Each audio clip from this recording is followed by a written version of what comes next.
an independent label. So for everybody who hit the link, I don't know. I know everybody was having, conversation about it all to the side. Oh, he's scamming, because they never know anything. Everybody who hit the link and sent anything, I don't care if you sent $5, if you sent $10, if you sent 20, if you sent 100. All right. I don't know if you want me to out me on one of the celebrities. So I'm not gonna. I don't know if you want me to say his name, but I had one of my celebrity friends come in and drop a big donation. Right. Shout out to everybody who supported it. Okay, because we still moving. Pharaoh Clan Records is in full effect. Phase One is not dead, right? I don't know why they would say that or where they would get that from, because he never said he was dead. Phase One did not commit suicide. I don't know where they would get that from, because he never said he was committing suicide. Maybe they was not paying attention, or maybe people that weren't students had opinions about a lesson that they're not a part of. Either way, I don't owe them any explanation. Any explanation I give is for you, those of y'all who are walking. It's not for them. It's for you to pay attention to my responses to what they're saying, okay? Because all of this is a part of it. So any questions? Is that you with the Freemasonry G on your head? Yes, that's me, Phase One, with the Freemasonry G on my head. Shout out to you as well, Phase One, really out here building. That's a fact, right? Moving in silence. So while you ever heard of bang there, hit there? Right? No, you haven't. I just made it up. So watch this.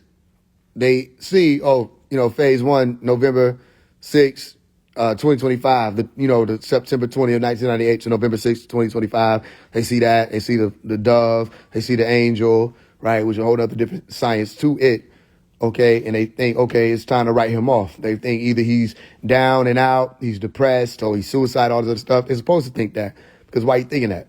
Right? So if those things came to your mind, you don't know me. And if you don't know me, you ain't been paying attention. You don't know what I'm doing, you're not a part of it. So it's only really involving those who are a part of it. Most everybody else gonna just sit and watch and observe. The same people that was popping up like they cared and all this other stuff, I never see them. They're never around. They never participated when we have things moving. And they've been watching me out here fighting the beast by myself alone, okay, without the aid and assistance of those who just sit there and watch. So for anybody who came in and joined forces with me, right, the artists, 1440 Ta, Sunday, Asia, right, Divine Wind, Tafari Ali, okay, anybody that came through was like, yo, we rock with this guy and we're going to work with him and we're going to push the sciences. We're going to push out right knowledge. We're going to scream Free Malachi so he's not out here screaming it by himself. It's all in alignment with what's being done, what has been done, and what's coming. Okay, so like I said, we have started the Pharaoh Clan Records. We popped it off and we have officially signed 9 artists, just like I told y'all we were going to do. The event that you saw, all right, I don't think anybody would think those are AI photos. So it's a real event, okay, with real people. He said, what about the lady came on crying? That was a part of the script. The lady that came on crying was reading a script that I wrote, right? Which means she's a great what? Actress. And guess what you did when you heard it? You believed it, which is all a part of it. So you should see, okay, I know some of y'all are coming in and y'all are new to me. Y'all don't know that I've written books like How to Speak Elite. You don't know that I've written books like Who Knows the Secrets or You Are Like All Right. You don't know that I've written books like Out of the Darkness. You don't know that I've written books like Rehab. You don't know that I've written books like Protect the Crown that explain all of these sciences and how all of it comes together. You don't know I've written books like Blue Kachina.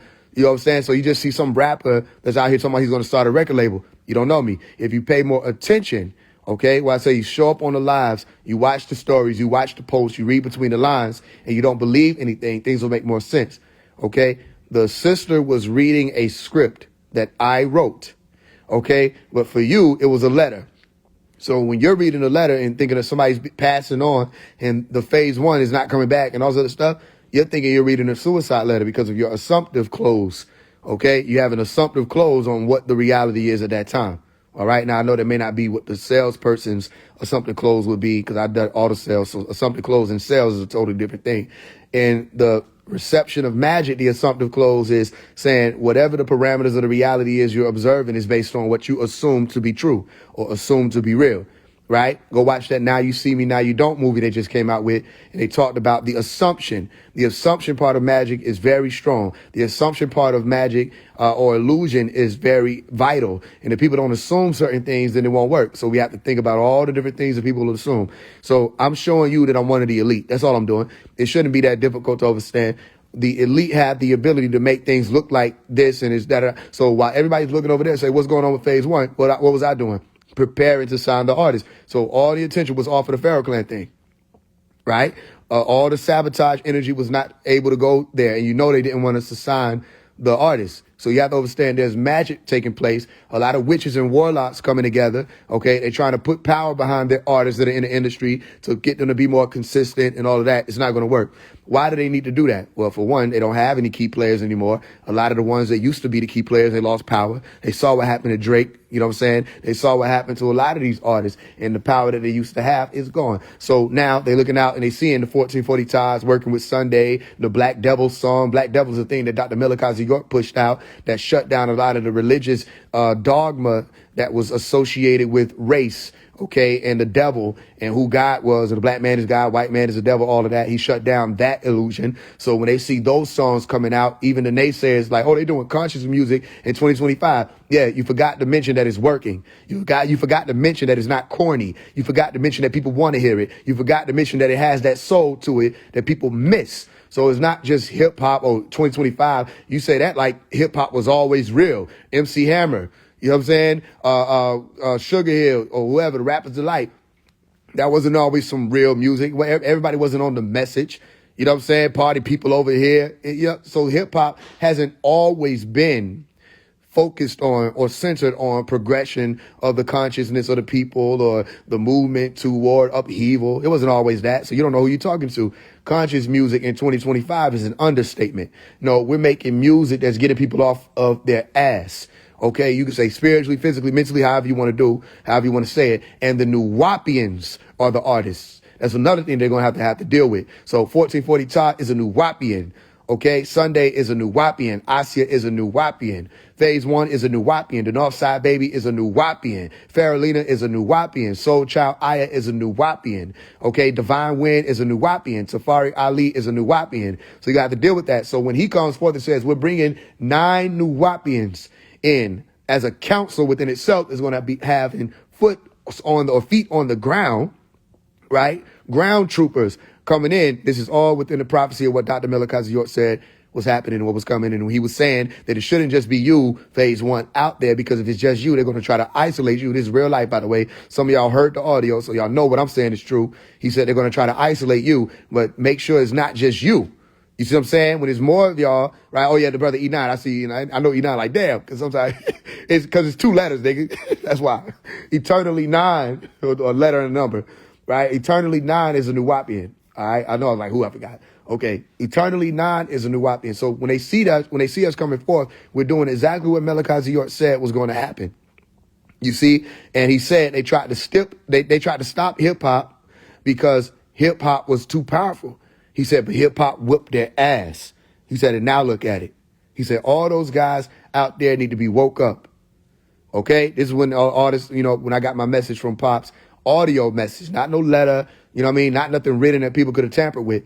It was an audio message, and I got the whole audio message, and nobody could say anything because I sat in the car and listened to a whole 4-hour recording of a few of his recordings. One of the sisters let me hear. So he's in full support of Phase One, and he told all of the Nuwabians and Sabians to support Phase One. And you want to know what happens? Anytime I do an event, anytime I do anything in alignment with the master teacher, you want to know what I get? The only ones I get pushback from, the most ones I get pushback from is the Sabians. They're the only ones that got something. There won't be no positive stuff, or maybe if 2 people will say something positive. Everybody else, they don't want to say anything. They'll talk amongst themselves in their back channels, and they'll slander me. When we said we were teaching the language and allowing one of the sisters to get paid, all right, to teach the language, which is what Malachi would have done and did do on the land. I don't know who these new people are, right? When we did that, they slandered us.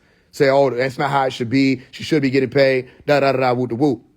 Not that it was a great thing that the masses were being given the language, Okay. In the same way they would pay somebody to teach them Spanish $100, okay, a week. The same way they would come through and ask somebody to pay them or pay someone to teach them Arabia or Ivrit, pay them $500 a week or $500 a month. We said $25 for the month. The sister was able to make some funds, all right, some resources for herself, not for me, not for 1440 Top. Neither one of us got a dime off of that. Okay, she was able to make some money for herself and teach it, all right? And we allowed for people to have the books for free, so they didn't have to get the books. They didn't buy the books. They had the books for free, and we told people, you don't have to come to the class, okay, to learn. You can learn by yourself. We're not selling the language. What we're selling is the service of the sister to curate a space, all right, for people to come in and be taught and learn and do homework and all kind of things. So why would that have been an issue? Because it's Sabaeans. That's the only reason why it would be an issue. They're some of the most disagreeable people I've met. I don't know why it's like that now, and I don't remember it being like that when it was Nuwapu.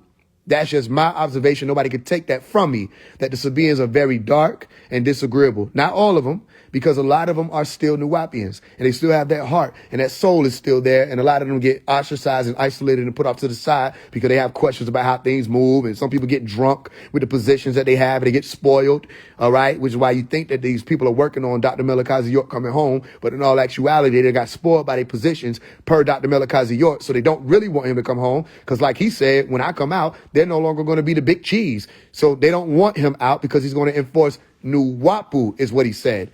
And I heard him say, you can't stop Nuwapu. He didn't say you can't stop Wu Sabat. You see what I'm explaining to you? So even though we're aligning with the Sabaeans and Wu Sabat, they're going to have to understand. Y'all got to get yourselves in order. You're going to have to get yourselves together, okay? Because we're not running behind you. We're not seeking whoever y'all call yourself. We're not seeking y'all. We're seeking Yanun. And it's always been Yanun. I said that before he came out with the letter and said, what?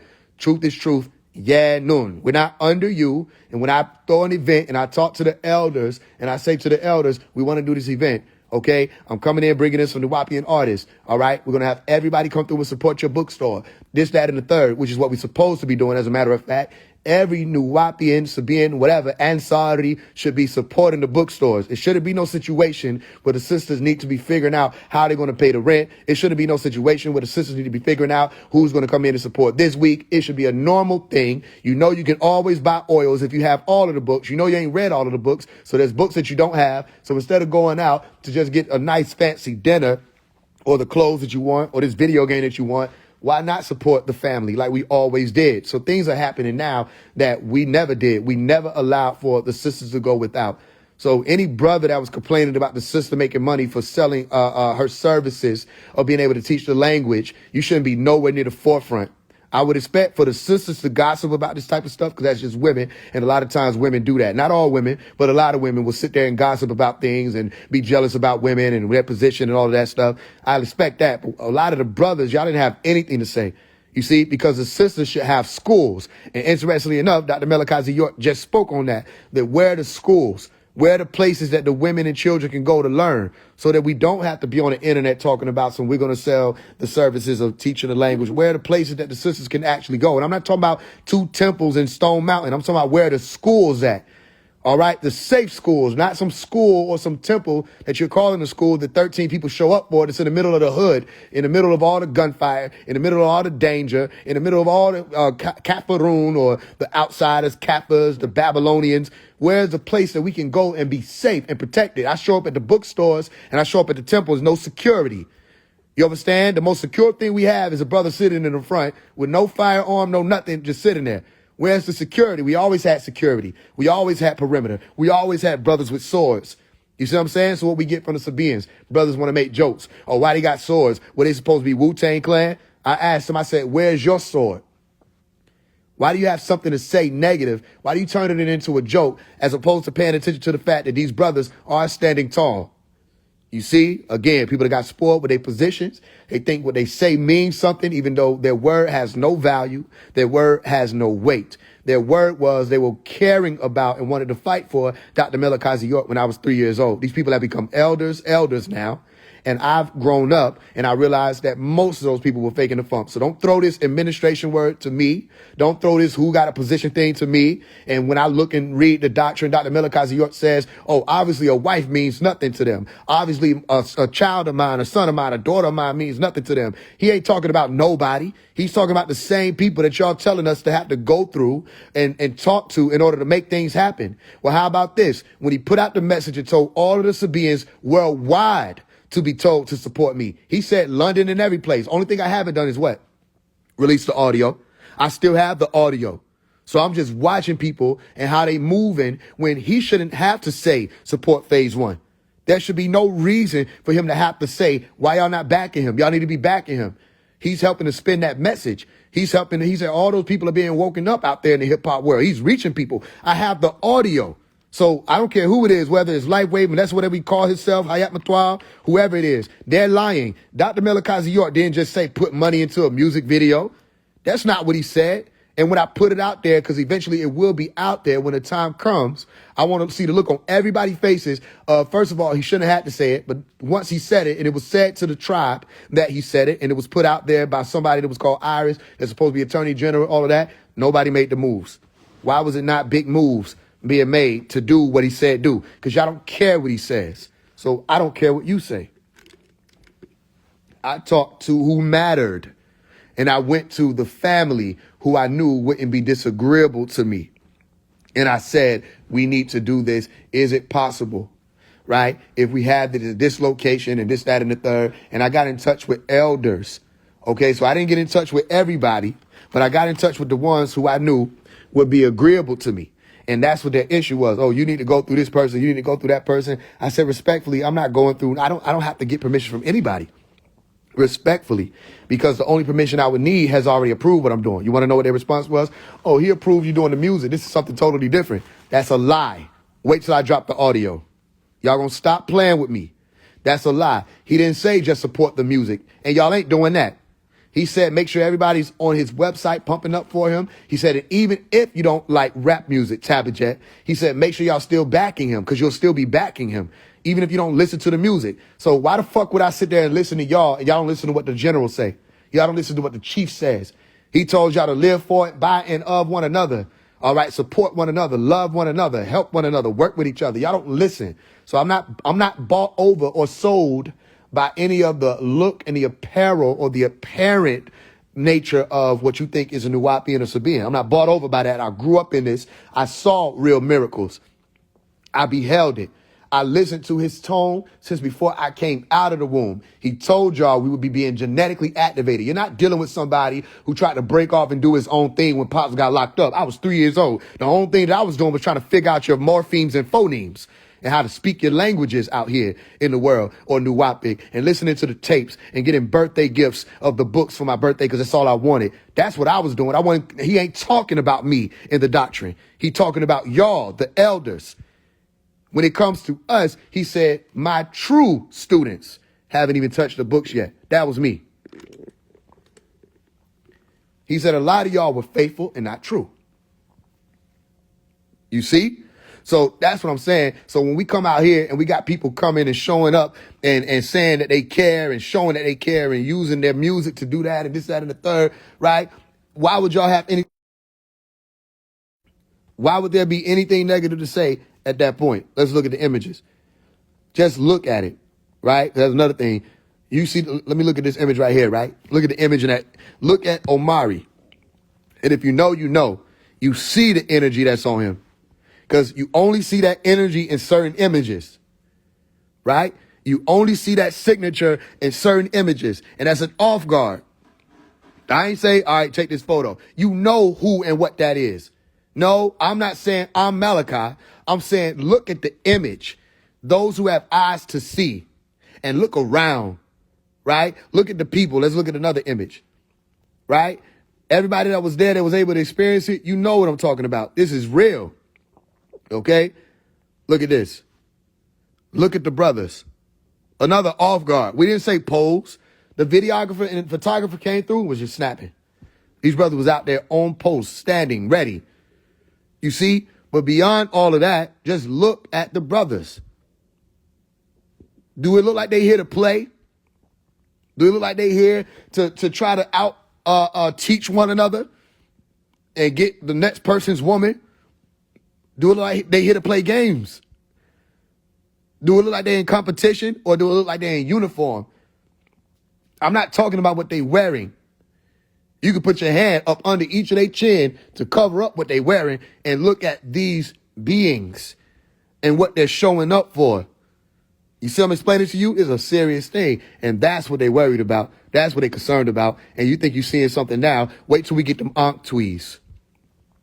Because that's coming. I'm going to give the brothers the Ankh tweez. That's coming. We already have the doctrine. Wait till they got the man suit. It's coming. And you ain't gonna be able to say anything because I'm gonna pop open the cannon and say, no, it say right here, you can't say who's a Sabaean and who not a Sabaean. Please sit down.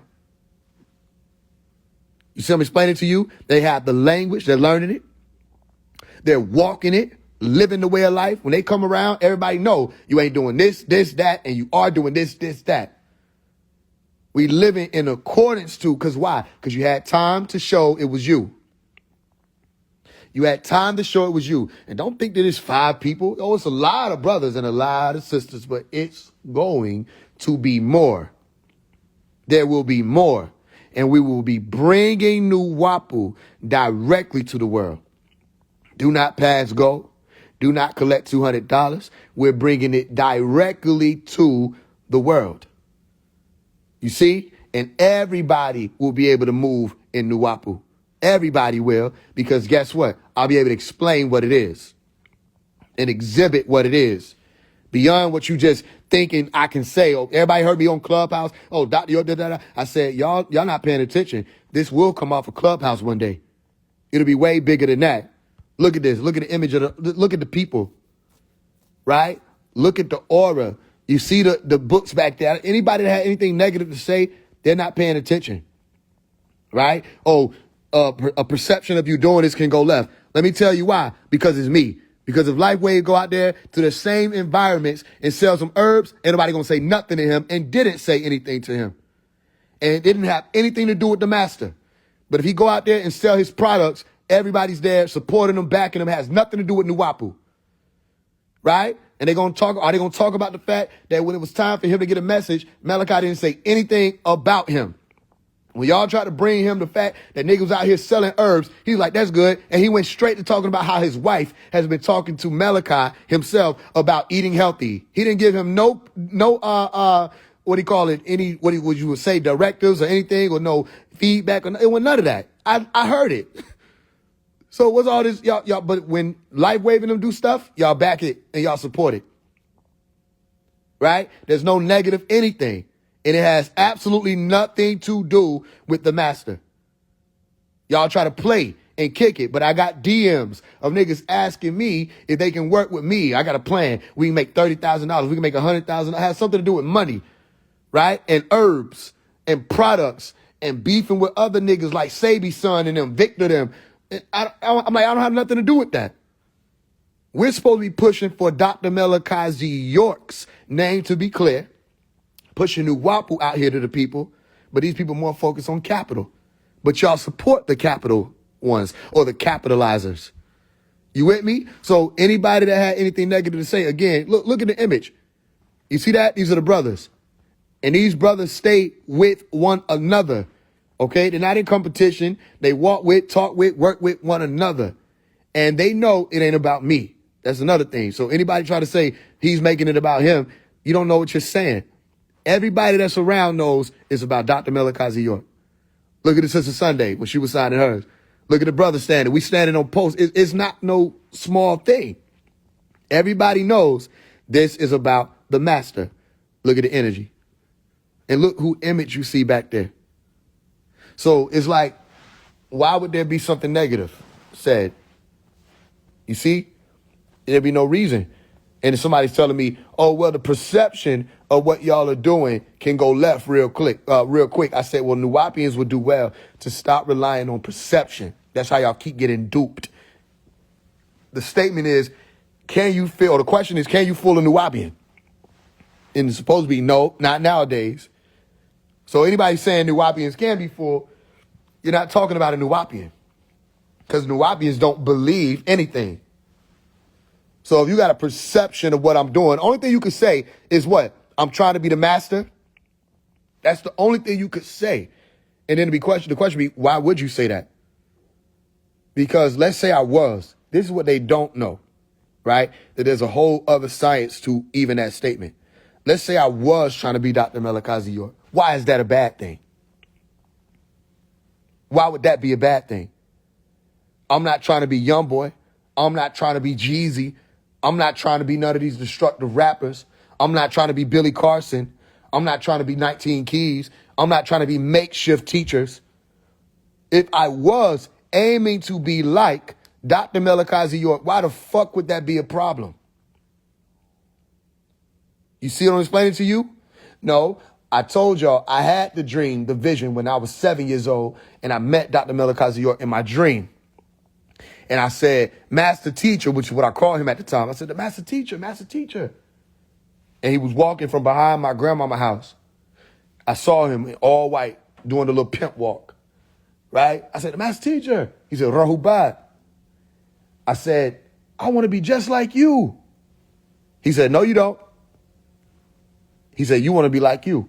And I remember telling my Umi about it when I woke up. I didn't really understand what he was saying. But as I got older, I understand what he's saying. So all y'all who said the perception could go left, is like, who do y'all think y'all are? That's what I didn't get to ask you. Who do you think you are? You see, I'm not under you. When the master says, this is this, this is that, that's what I hear. You didn't organize. You didn't make Tamaray be what it is still to this day. In the essence of everybody that walks around with Tamaray in them.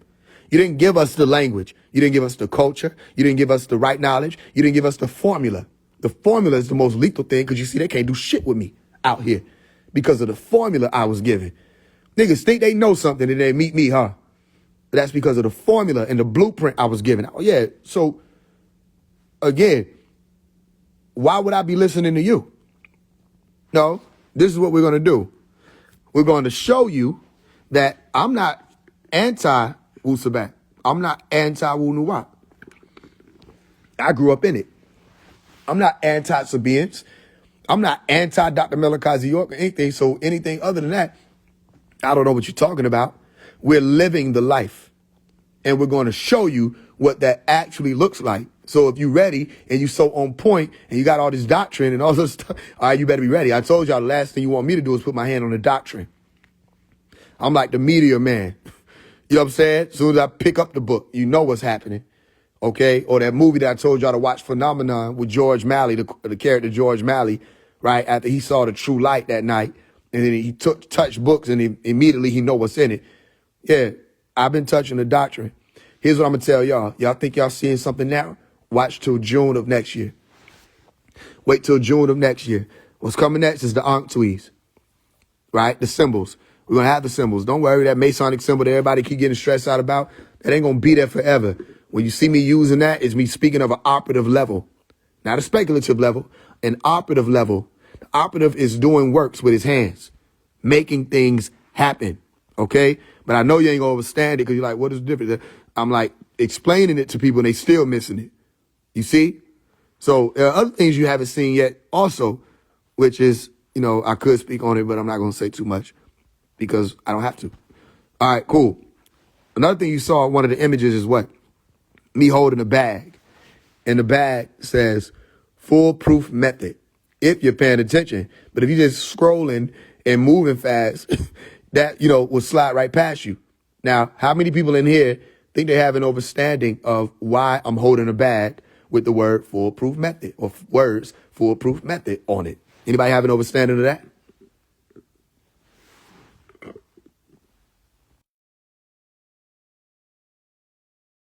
How many people think they get it? Because I told y'all, I'm always, if you read my book, How to Speak Elite, which I'll start back selling my books. I realize I ain't sold my books in like 5 months. I'll start back selling them eventually. But those who have the book, How to Speak Elite, go back and read it. Okay? Nothing I do is random. It's supposed to look like it's random. That's a part of the calculation. You look like you don't have a plan. In all actuality, you do. And you would think that some people say, oh, he's making it up as he go. You're supposed to think that. And if I'm making it up as I go, how do all these things connect? Okay.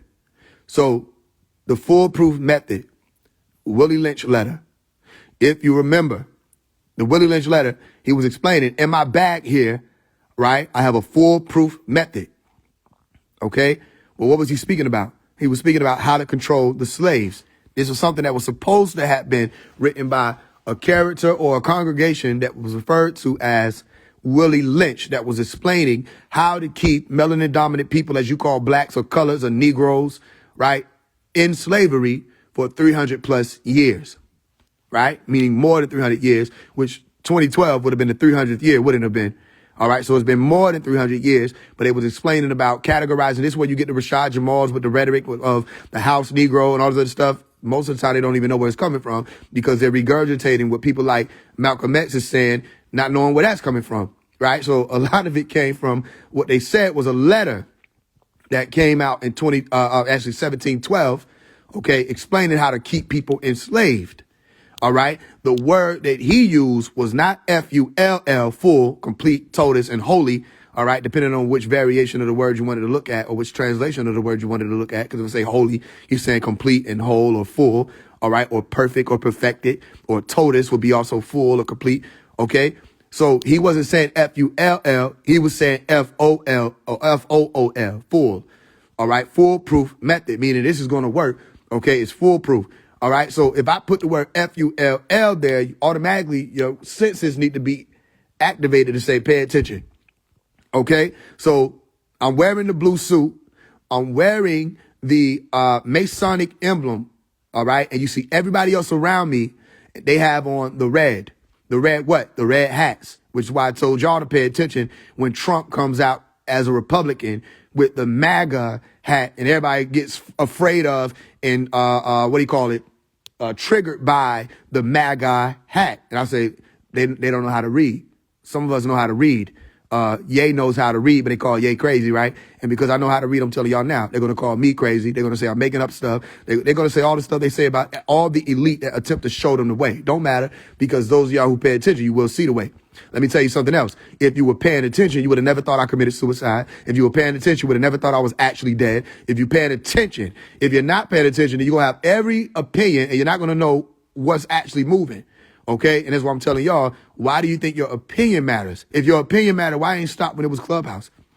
If your opinion mattered, why ain't stopped in 2020, in 2022, 2024? If your opinion mattered, why am I still moving and still making things happen and still changing things out here? And everywhere you look, we're just growing and growing and growing. All right. If your opinion mattered, why when 1440 Todd blew up, okay, and you heard the Freed Malachi York thing, why didn't I stop there and say, oh, it's over? Because that was all a part of it. You didn't know, but you ain't paying attention, so you'll never know. Let me tell you, let me pull the veil down because it's time. And it's time for you to start seeing things and see how much you don't know. A lot of y'all thought I didn't know 1440 Todd. Why? Because you don't pay attention. So when 1440 Todd blew up, you didn't know that I had already told 1440 Todd that it was going to happen because you don't pay attention. If you had been paying attention, you would have saw that when we shot the music video for Can't Stay Here, when we was the sister Farrellina, who is also one of the artists who just signed to Farrell Clay Records, congratulations, you would have realized that in the music video was 1440 Todd. Where? At the event that we were holding at one of my homes. You see, I'm explaining to you. So he came down, everybody wore the all white. Okay, that's where everybody met at the first time. And we shot the music video and we did all the stuff we did. Some people stayed over, all right, and they witnessed certain things and we talked and we had teachings and lessons and all kind of stuff. And people were working with one and there were no problems. Okay, so around that time period, people like 1440 Todd was getting more acclimated with the movement. Okay, so when 1440 Todd went viral, y'all think that all of this happened by chance. As I'm speaking, it's 144 as 144. Okay, over here, Eastern Standard Time. Pay attention because you're not. I already knew 1440 Todd for 2 years before he went viral. So let me show you how much they don't know about what's moving. He was screaming, free Dr. Malachi York in his song because I told him to do that in his music. And who else did I tell to do that in the music? Anybody that was close, I said, watch, because blessed are those who are persecuted for righteous name's sake.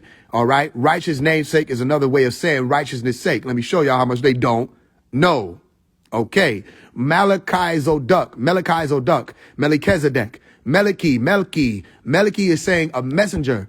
Sadak or Sadek, Zodok is saying righteousness. Okay. Messenger of righteousness. So righteous name's sake. All right, or righteousness' sake, the righteous name is literally Melchizedek. That's what the Z stands for in Malachi Z. Malachi Z York. And if you don't know what York is the green tree, the yew tree, all right, or the evergreen tree. It was a whole other story. The green tree is in the Holy Tablets also, by the way. All right. So when you hear Melchizedek, you're talking about the messenger of righteousness, similar to Ma'at. All right. Ma'at is one of the messengers of righteousness that people don't speak about.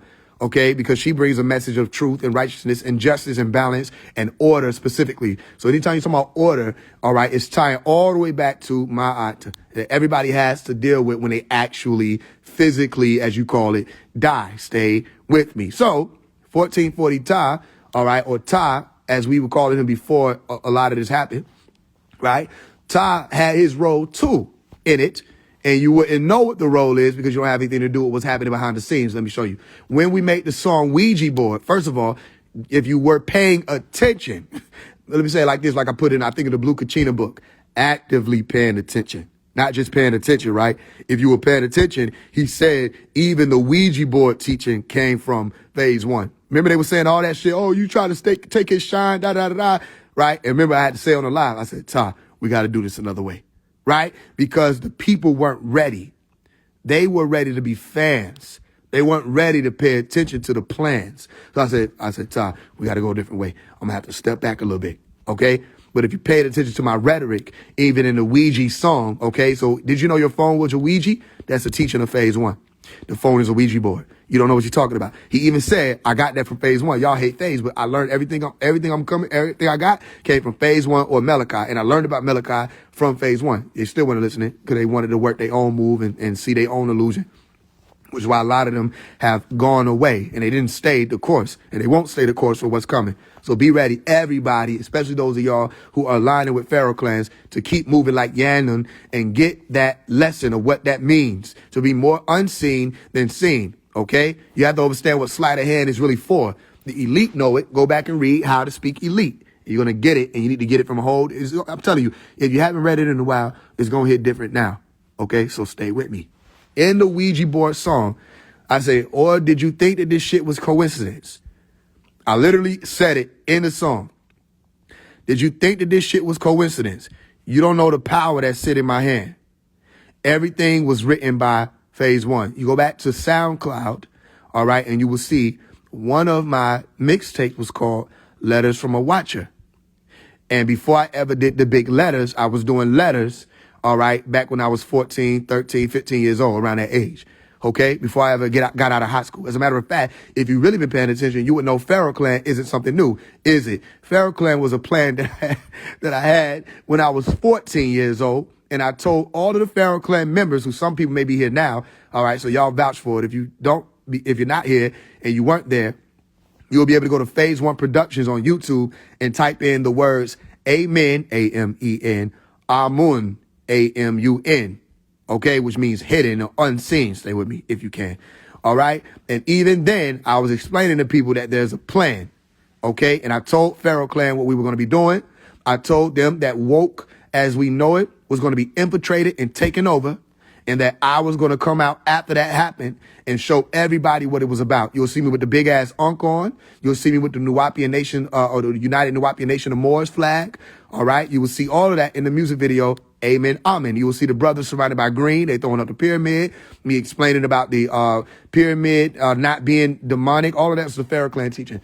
Okay. You go back and listen to what I did, the Exchange Bryson Tiller remix. Stay with me.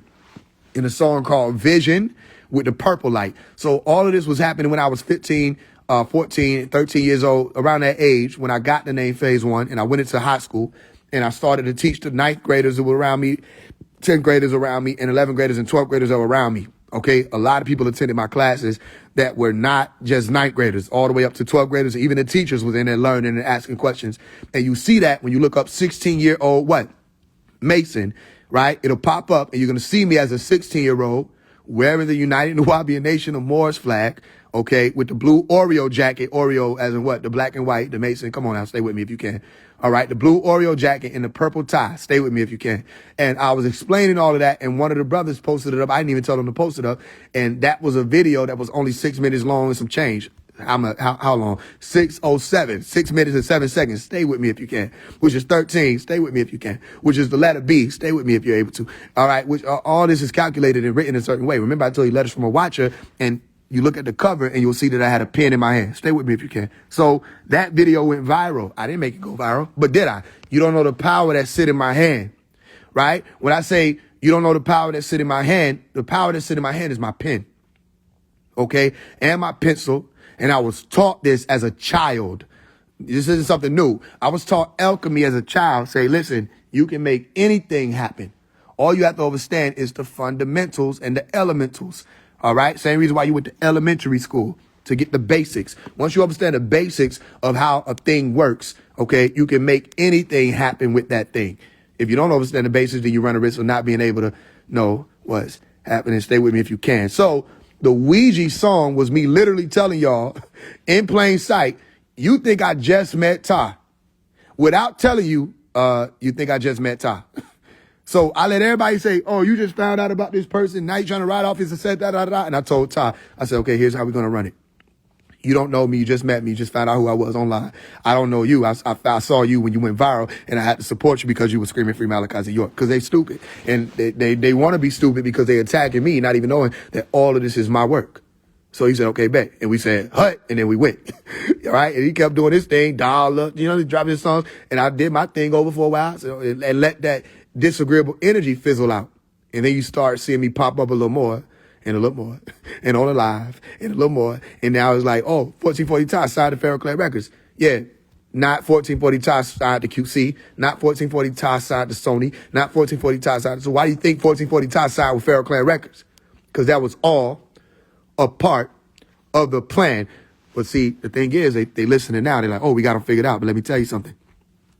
Even with what I'm telling them now, this ain't nothing but a small little piece of tile in the huge $300 million home. You see, it's a small piece of the tile. Because if I could calculate all of this, including virality, which people didn't even know was a thing, then what else could I calculate? Well, how did you calculate virality? There ain't no way you say that. Well, Ty would tell you, if you ask him, but you don't know to ask him, that June 20th, I told everybody, I said, listen, actually it was June 27th. June 27th, I told everybody, I said, something big is about to happen with Malachi's name in the algorithm. Everybody watch for it. It's coming soon. Right? Todd didn't know who it would come from. That's a whole other thing. Right? But it happened and it went viral. Okay? Stay with me. Remember the June 26th event with the green light in the sky, the meteorite that came, all of that. It was a lot of stuff that happened June 26th. Okay? Shortly after, Todd went viral. Okay? Now, again, all of this was being seen as Faise One just found out about somebody because he went viral. But go that Can't Stay Here music video. And tell me who right there in the background. Hidden in what? Plain sight. Because you ain't paying attention. So why are you talking? Why are you speaking on some shit you don't know nothing about? This is beyond you. That's why I said in that little snippet I posted up, for all y'all agents in here watching, all right, you might be playing right into my hand. We stay 9 steps ahead of the enemy. If you see me, I want it to be seen. If you capture me, that's a part of it. If you hear my voice and it sounds anything different than what you were just listening to a few seconds ago, there's a calculation there. But what is that calculation and what does it mean? It's up for you to find out. It's up for me to know. Right. Huawei. So watch this. Let's go back to the Ouija. The Ouija song was dropped. Okay. This was after the Jesus Homeless song. They're like, oh, we don't get it. You taking his song. You don't know what's moving. I had already communicated with 1440 Ty. That wasn't a lie. 1440 Ty has received, revenue from that song, and he received 100% of it.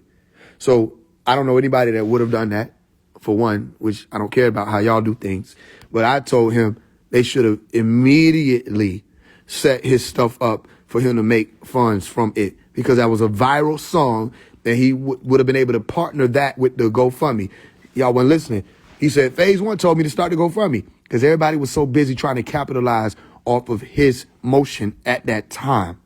They weren't focusing on putting him in position. You see? So he see all of that. He ain't stupid. People ain't stupid. People think homeless means stupid. Now let's deal with the homeless thing. Yes or no, don't I have an album called Homeless? Okay, let's stay with it for a second. Let's stay with it for just a second. There's an album that I came out with around 2021, probably around that time, if not 2020. It was somewhere around it, 2021, right? It's called Homeless. You go back and listen to that album, it explains a lot of things. And then the homeless rapper thing. What, like, are y'all reading between the lines? Everything is a part of the lineup. So I didn't know 1440 Ty was homeless. That's the truth. Until the viral thing took off. I had no idea, because he never told me that. He said, I told you. So you never told me that. So he may have spoken to others about it. He never said it to me.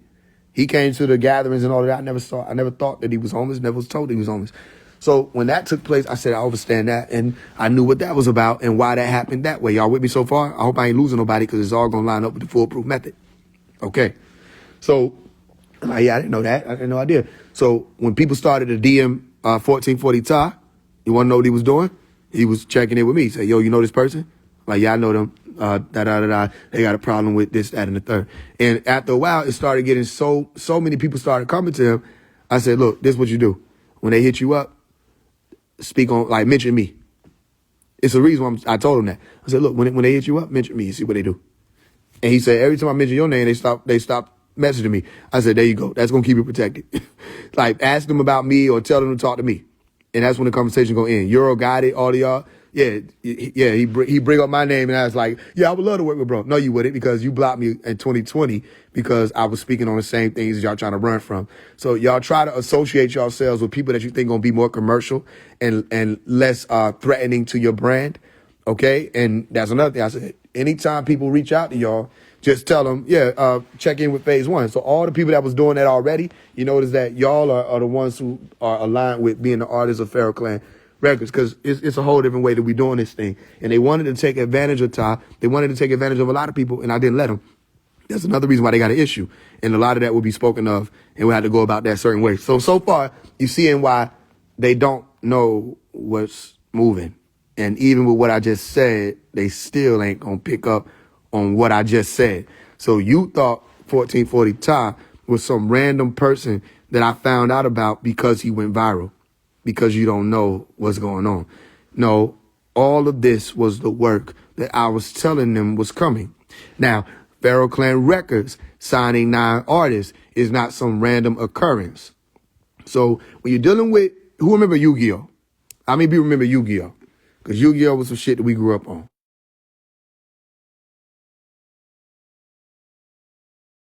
You know how you see in Yu-Gi-Oh, they pick up the card and they slam it, you know what I mean? And the power and all of this stuff.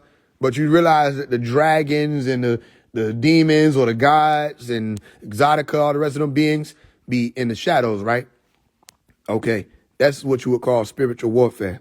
And a lot of people don't know spiritual. For them is just saying they don't see it. All right. So what you don't see is the industry's nuts are frozen right now because they don't know what the fuck I'm finna do.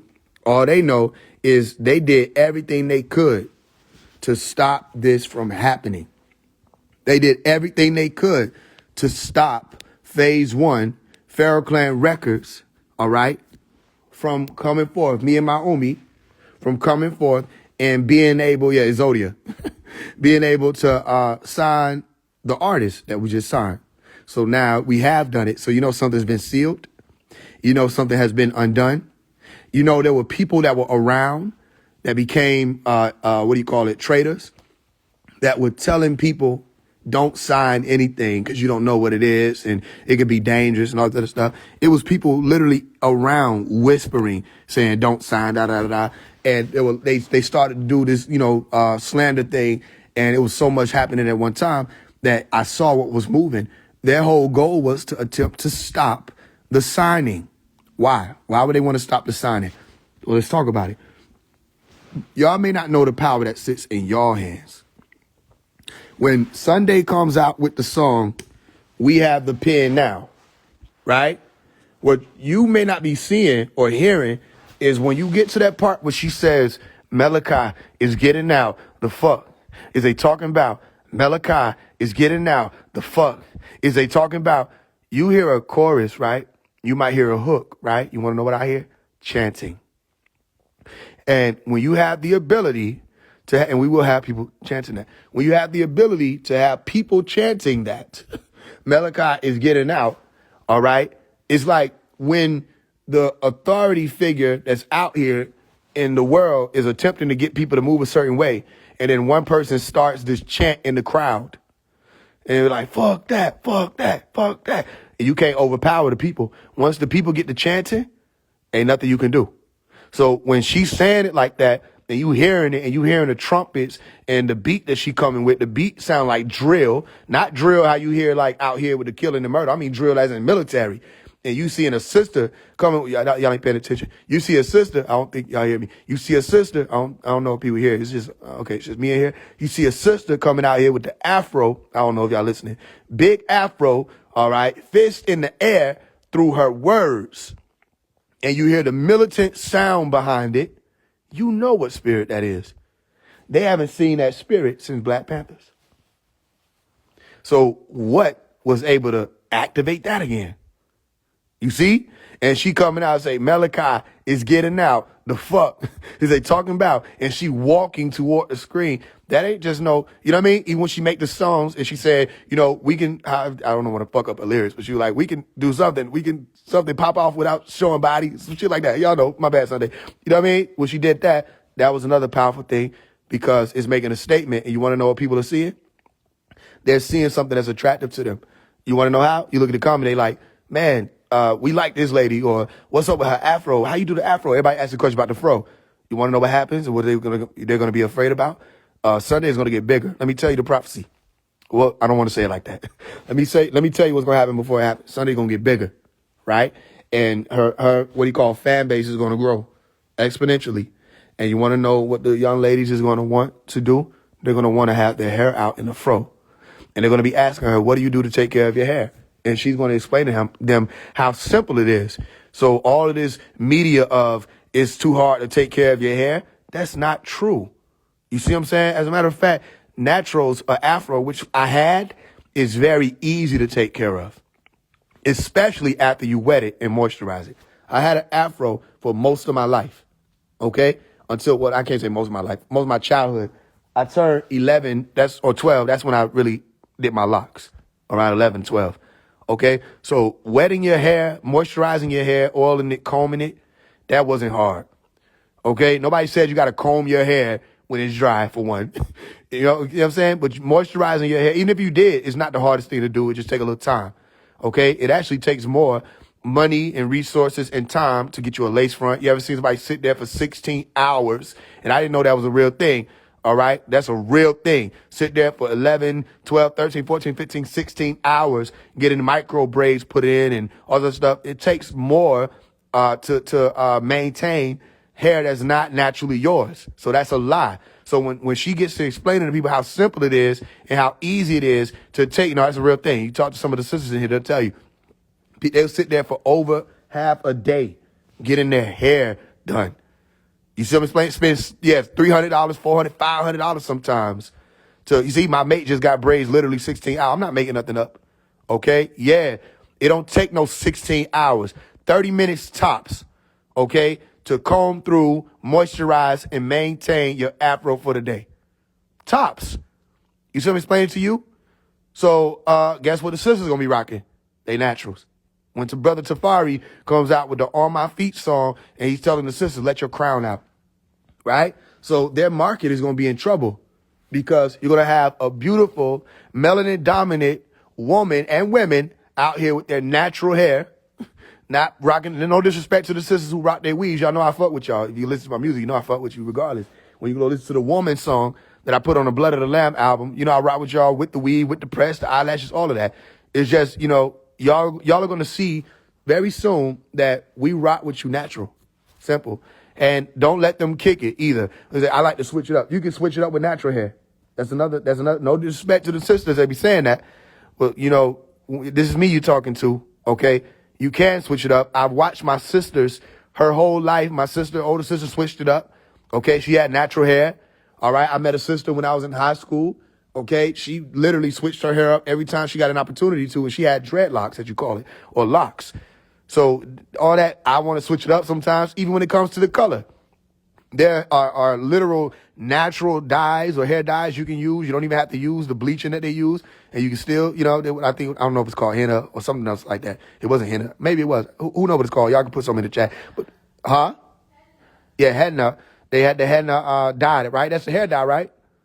They do it. I think they do it for dye, not just the tattoos. But either way, the sisters used to use even certain fruits with some different mixtures, and they were able to dye their hair. So switching it up is not hard. It's actually easier to switch it up with natural hair. So that's what I'm saying. They're going to see that. Watch what I'm telling you. You know I don't miss, right? And as a matter of fact, if you've been paying attention, anytime Sunday posts, she go up anyway, right? She went from, I think it was like maybe 2,000, she said, up to like 7,000, 8,000. Watch what happens when you get 10,000. Because it's certain numbers that you hit that are called milestones, especially on this internet, okay? And people start paying more attention. So all she got to do is make another video, and then it'll go up again. And if you notice, she make a video, I say 1440 Ty, let's post this. And we collaborate on the video, and we help. And it's going to be like that for all the artists. So don't get it twisted. Everybody going to be going up, and every time you look around, it's going to be Pharaoh Clan, Pharaoh Clan, Pharaoh Clan. So everybody that's here, when you get off of here, another thing you could do to help is hit the link in the bio. You see it's real, and send funds. And we're going to be doing another thing with Pharaoh Funding. I'm going to do a Pharaoh Funding Telegram for people come in every week. Anybody that's a part of that group, every week we come in and we just put some money in on whatever the artist is at the time that we're focusing on, okay? Because we're going to have parts and times where we focus on specific artists. And what we build, I'm not going to say all the plans, okay? Because, you know, you get excited, you want to tell everybody everything. But in all actuality, most of the stuff you're just going to have to see, okay, as you see. So you're just going to have to see it happen, and then it's like nobody can get in and do anything to stop it because it's already done. Now what are you going to do? They could talk about the event now after it's done. But when nobody able to make no phone call and say, hey, I just heard Faise One going to have this event here. Don't let him because Bob ain't cool with that. And now, if you expected me to do it the same way the next time, I won't do it the same way the next time. And guess what? You also won't be able to do. Stop it, because it's already going to be done. And that's when you're going to hear about it. Same thing with when I did the first event and you saw the brothers and sisters in the all black. If you look on my page, you see what I'm saying? You didn't know about that until it happened. But everybody that was in the behind the scenes saw it. So everybody was talking, oh, he did all this to sell, to ask for $10 on Cash App. You're not paying attention. The $10 that you're talking about was an opportunity for you to get involved with what's moving behind the scenes. It had nothing to do with just the money, if you're paying attention. When people were donating, listen, the funds that y'all were sending in, we were able to do big things with it so far. It's not no small thing. So we did things with prestige. You understand? We did things upright. People traveled. People did everything they needed to do the right way. So we're really moving how we need to move. Is why I tell people back in the clubhouse days, I told people $100,000 is nothing to 100,000 people. 100,000 people say, you know what? We rock with this movement. 100,000 people put $1 in. Okay. So if Omari says, let's do $300,000. He's not asking for $300,000 from one person. Stop thinking about it like that. If everybody thought more community based, then everybody would have been we would have hit that a few times over, you know, with all the people that watch and pay attention. But I get it also at the same time, because I get that people tired of being scammed. People tired of people making promises and they don't really mean what they're saying. So I don't expect anything out of anybody. I'm just giving us an opportunity to make it work.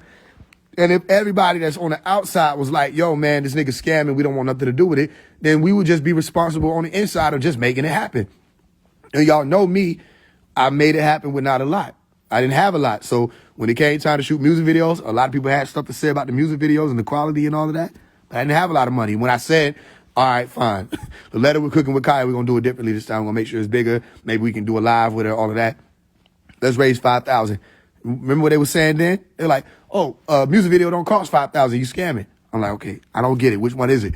Either I don't have the quality. You know what I mean? Because you bring the people on to talk and be like, yo, how much does a music video cost? And they don't know. I'm like, so then what are you talking about? You see what I'm saying? Oh, I just know it don't cost $1,000. Okay, I'm shooting with a red cam. Remember I had to explain all this stuff with them? It's not my red cam, which means I have to rent the camera. Not just rent the camera, the videographer, because I'm not just putting a red cam and somebody handed on how to operate it. So I have to have the videographer there to shoot it. Yeah, I save money because guess what? I edit the music videos. But it costs hourly to shoot music videos. And we do what we can with it. And just because you see me raise or say we're raising $1,000 don't mean we raised it. How many people understand that? They're like, what happened with the $144,000 you raised? I'm like, I didn't raise $144,000. We raised $20,000 out of that $144,000 back in 2023, 2024. You see, so people love to count your pockets, but it's like, you guys, all this time to count the pocket, couldn't drop $1 in there. And it's all these people, and they got something to say. Negative, but then y'all turn around and say, well, where the real music at? What happened? Why we don't got no real songs on 40 bit? Because y'all keep letting the world think D1 is real. Y'all letting the world think Dax and them, these people, y'all letting these people think that that's the real movement of hip hop. And people are capitalizing off of everything they can, and it's all about themselves. Y'all letting that happen, and then you see Faise One, you know he real, you know they run from me, you know they ducking me, they dodge me everywhere, and y'all just gonna let me do this by myself. So it's like, okay, I guess, okay, what do you say? Not I say the cat, not okay, then I'll do it myself. And then I do it myself, they're like, you need to talk to us. I did talk to y'all. I mean, it's just like ring around the rosy. I did talk to you, and Malachi talked to you, literally, personally, and said, make sure everybody is backing him. You didn't do what he told you. He said, make sure everybody is backing him. And guess who everybody is?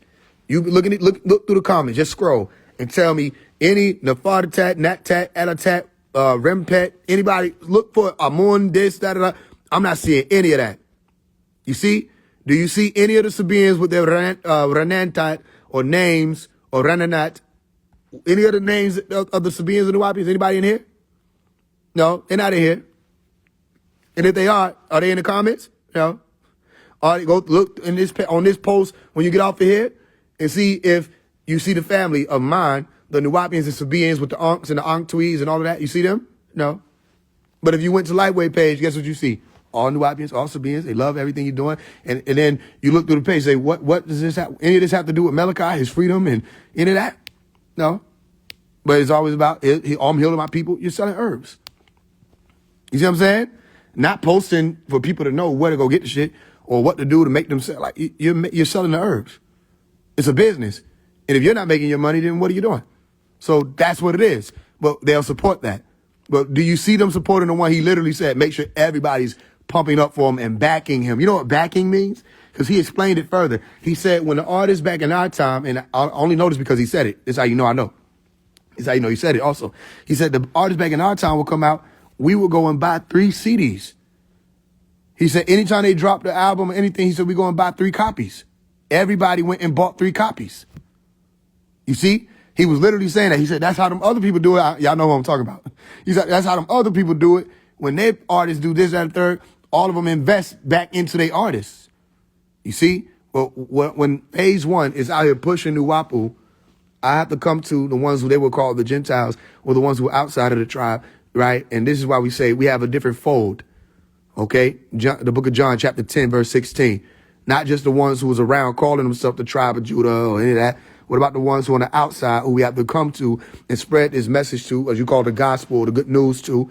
Okay, we got to come to them because he said back in the Imam Isa days, ain't nothing different. He said, even though y'all are here and I'm telling y'all to come home, y'all still don't want to come home. He said, so I got to put on he said, I got to take off my robe and put on my suit and become Dr. York. And I go out into the streets to reach other people because even though y'all here and I'm telling y'all come home, y'all still don't want to come home. People that's closest ain't activated. I literally heard him say recently, y'all need to activate yourselves again. I literally heard him say recently, where are my helpers? I helped y'all, gave y'all ansarity. Where are my helpers? Right? Where's everybody at? He's asking these questions and they're getting mad at me because I'm asking what he's literally asking. And one day they're going to find out that he's been saying all of this. What only thing I don't have to keep doing is keep saying Dr. York said, Dr. York said, Dr. York. And I shouldn't have to because with sound right reasoning, you should be able to reason that this sounds right. You see? You should be able to. How is this a wrong thing? And if you're not paying attention, okay, let me tell you another thing. They were talking all that smack in one of the channels, right? Okay, you got to listen if you don't know what I'm saying. They were talking all that smack in one of the channels, and one of the children of Malachi was watching the whole thing, right? one of the children of Malachi, whose name I won't say right now. I don't like putting his name in a lot of stuff. He was watching the whole thing, and everybody knows this child. And after I saw that the sister was going to keep going back and forth about whether or not I need to run through one of the wives and all this other stuff, you know, or run it through them and ask them what they think and get their permission or tell them about it so they can tell Doc and all this other stuff. After I said what I said and said, listen, you know what?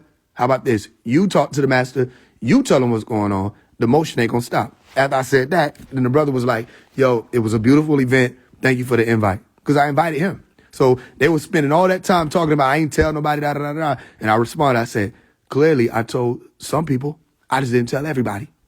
There were a lot of elders at the event that know was moving and been around and da, da, da, da. So if you weren't a part of it, it's a reason. I don't want to deal with disagreeables. And if I've tested you and seen that you don't want to make things move, I'm not going to wait on you. So that's why I said, when Malachi said everybody support phase one, and y'all didn't listen, what make you think I'm going to sit there and wait on y'all to get it? He shouldn't even have to say that. That's like, it should be common sense for y'all to support a Nuwapian artist. Anybody can think of a Nuwapian artist or artist that's a Nuwapian out loud, that's out here, that's been making noise? Meaning like out loud. I'm talking about before phase one, before what we're seeing. Do you see that? No. And you got a lot of Nuwapian artists. Okay, 21 Savage. Remember, I was telling y'all all of that. This has not stopped. I have not stopped. I'm still on the same mission. 21 Savage has not responded because what can he say? Because the moment you try to say, I have a whole list of receipts I ain't even released. Down to your mom, Dr. Amsu, Heather, everybody.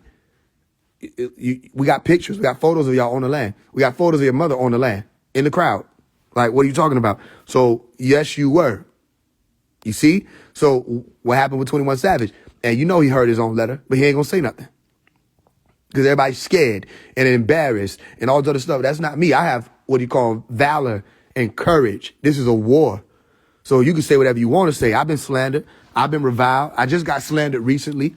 I just been betrayed recently. You know what I'm saying? People saying stuff, and you got to ask this person or these people, how were y'all able to sit here for 7 months and be around this man, and then you come out and say all this treacherous stuff, right, about him and disrespecting him and hating him and all of that and trying to get other people to rile up against him, but y'all were all there around him. It don't make sense. And then something happens, you don't get your way, and now all of a sudden he's all this stuff. You with me? That's exactly what they did to the master. Even though he told people, look, what's going on, TT? Even though he told people a long time ago, this is what you're going to do. The one he said, you're going to betray me. You want to know who that was? It was Habiba Washington. And she stood up and was like, I'll never this, I'll never that. And then she was the main one. And then she done came out and said the shit didn't happen, then came back and said after that, oh, it did. And now you're doing Hulu documentaries because you need you some money. You with me? So guess what we do? We just take it on the chin. We just, okay, all right, that's what's up. This is just what human beings do. They don't know no better. All right, we gonna keep pushing it. You see? So they expect everybody to be faking the funk. I ain't faking the funk. Nigga, if I cuss, I cuss.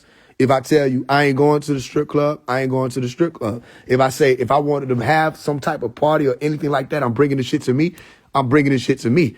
Anything that you know of me, you know it because guess what? I open my book and let you read my shit. I ain't never say I was some man that never made no mistakes, so I don't even care, like, talk about no mistakes. All this shit sound weak to me. I'm a living being having an experience just like you have an experience. I ain't never tried to put on. That's another thing that burns they ass. Like, damn, this nigga not faking the funk, so what angle we gonna hit him from? You can't. Because what can you tell somebody, or how can you expose somebody that's out there in the open? What you talking about? It's the, you want to know Pop's sister, Waukee said to me? She said, it's them, it's them peace, love, and light ones that you got to watch. It's them all that, oh, peace, love, and light, brother, da-da-da-da, whoop-de-whoop, God bless you. It's them. It's them that got all the darkness and all the shit they trying to hide. I don't have nothing to hide about who and what I am. You see I'm explaining to you? And we getting shit done. Then another question is, why the fuck is you so focused on who and what I am? Who and what are you? Y'all remember that Alice in Wonderland movie? Who are you? The fuck is you doing? Why everybody got to say something to say about what the fuck I'm doing? And then we look at your life, your highlights, what you got going on, and you ain't doing nothing. But sitting there, waiting. You sitting on top of your talents. You done buried it, and when the master come home, he gonna ask you, what did you do with it? He gonna take off his shades, he gonna look you in the eye, say, okay, I was in the belly of the beast for 23 years. What did you do to help me? You see? And you think you're gonna be able to say, I gave you some money. No. You think you're gonna be able to say, I chanted? No. Because everything is recorded. And then most of y'all live life on the internet, so everything literally is recorded. All your pictures, I've been on a cruise, all your Dubai flights, all your this, that, you were living life. You were not concerned about Dr. Malachi York. You didn't care nothing about him. You didn't care. And that's why he sent a message out, said, to everyone who cares, give them my love. Because he know these people don't care. So just because you say Rahu Bat or you speak my language, that don't mean you walking with me. I'd rather rock with somebody who's from the hood. That's why I'm telling you, I fuck with people who just really who they are. You know what I'm saying? You can get in touch with me. You can say something to me, but all these people faking the funk, I don't got nothing to do with them. You with me? So, all right, back to the foolproof method. When you see me in the blue suit, all right, blue bow tie, the Masonic emblem, all right, and I'm holding up the bag that says foolproof method. This is me bucking on those who call themselves the higher ups, all right? The ones who were sure that the spell would last, okay, more than 300 years and all of that. We already started breaking the spell before I arrived, okay? Who started it? Dr. Malachi York, the opening of the seventh seal, breaking the spell on blacks, all of that. Remember, he was the one who popped all of this off, okay? So your so-called foolproof method, okay, wasn't as foolproof as you thought. And every generation, you have to realize that more and more and more. This is why everybody that's coming with the rhetoric of we slaves and our ancestors this and all this stuff, we got to shut all that down. No, we're not waiting for reparations. So anybody say, like I said in the song, we're not waiting for no reparations. We don't need no reparations. In the letter to Amaretta, I said, we don't need reparations. We need people who got the patience to endure, like to make these changes happen. Okay? You see people in the comments say, we do need reparations. Ask them, how do you know whether or not your ancestors were slaves? And the conversation stops. That's when they start either hating you or listening. That's either one of the two. They're going to either hate you right then because you just tore down their whole illusion, and they don't like that. People hate that. And they got people that built whole political campaigns and careers off of us so-called blacks being slaves, right? We were slaves. Nigga, when was you born? I was born in 1985. Nigga, you wasn't no slave. What you mean we were slaves? Well, what you mean our ancestors? Give me my 4 grandparents' names back from grandparent, great-grandparent, great-great-grandparent, great-great-great-grandparent. Tell me their names. Well, I don't know their names. All right, now name all of yours for 8 generations back. You don't go back further enough even in your knowledge of what their names are. How can you tell me whether or not they were slaves? You just got here. So you believe that if you see somebody with melanin-dominant skin or the melanin-dominant gene, okay, or the eumelanin appearance, that they must be descendants of slaves, meaning everybody who was melanin-dominant was a slave? Do you know how many people had the melanin-dominant gene back then? You understand what's playing to you? You're going to tell me all of them were slaves? You with me? That they had enough masters to master everybody? So then you, in the same bullshit stories, y'all gonna tell me that there were black abolitionists. You know what an abolitionist is, right? They were black abolitionists that had the ability, go back and read, what do you call it, the Constitution, the 13th Amendment, all right? They had the ability, 13th, 14th, and the 15th Amendment. They had the ability to do what? Break out slaves and free them and all of that, and they were slaves too. They were fighting for the abolishment of slavery and going through the government and all of that and filing and signing bills and they were slaves. No, it's a lie. The whole story is a lie. You say, how is that possible? Well, first of all, why would the government want to keep reminding you of that? Why would they want to keep reminding you of their quote unquote dark history when they cover up all the other stuff? Why would they want to keep reminding you were slaves? It's an inferiority complex that they're continuously trying to reestablish in you and make sure it survives. And they put these people called politicians in position to do just that. Try to convince you that you're victims and you're oppressed. Oppressed people and minorities, these are spell words. And you're looking at somebody who's 27 years old. I just got here to this little world, right? I've been here 27 years, and I have the same suit, okay, called the melanin dominant body. And I'm telling you, I'm not nobody's minority. This shit is major. You see, I'm explaining to you? Don't accept that. When they call you a minor, don't accept that. You understand? Oh, we're talking about minors, blacks, Hispanics. I'm talking to all mine. All right? All of y'all who call yourselves blacks, all y'all who call yourselves Hispanics, all right? You're not minors. Don't accept that title, okay? If you so minor, why they need you so much? Okay? Don't accept that it's 13% of y'all either. How that number ain't changed in all these years. That's bullshit. It's a spell number. That same number I told y'all was associated with the bee, okay, the beehive, okay, when you read the Catechism from 1728 that I spoke about in How to Speak Elite book, when I was explaining to you how they built their whole thing off of the blueprint of the ancient Egyptians of how to establish a successful caste system, okay, and keep people down at the bottom of the pyramid, and they called them the minority. It doesn't mean less of you. Think about what I just said. The minority is at the bottom of the pyramid, according to what they say. Look at their sociological pyramid. The elite are at the top. There are fewer of them than there are of you. However, they've made it be that they are elite because of the resources that protect them, the military that protects them. They're not naturally elite. That inferiority complex is not even scientifically valid, and they know it. So even if you did want to misconstrue the state representative votes as the 3/5 human beings, meaning that the melanin dominant people, or blacks as you call them, or Negroids, were 3/5 of a human being, okay, which is a misinterpretation is why I said that. Even if you did, it doesn't even make sense scientifically. How are you going to tell me that those who are called melanin dominant genetic possessors are fewer or less than, okay, those who are melanin recessive genetic possessors? How you going to tell me that someone who's called melanin dominant is less than the one called melanin recessive when the recession part is saying that the M1CR or what do you call it? Melanocortin, your MC1R receptor, the melanocortin 1 receptor has mutated into the R151C, which becomes the pheomelanin as you call it. You see? So you're telling me that the mutation goes down and there's a recession, and you say these are Caucasoids. So the Caucasoids would have to recede from the Negroid, and it does not go up, meaning you would not have two Caucasoids mating, and they'll produce the melanin dominant gene. So tell me how that's supposed to be inferiority. How are we supposed to be less than? How is our skin and our nose a curse? How is our lips a curse? You see, so we're not stupid. We don't play your race games, but we're not going to play these race games. You see? And as Dr. Malachi York taught, no one wins a race in racism. You see?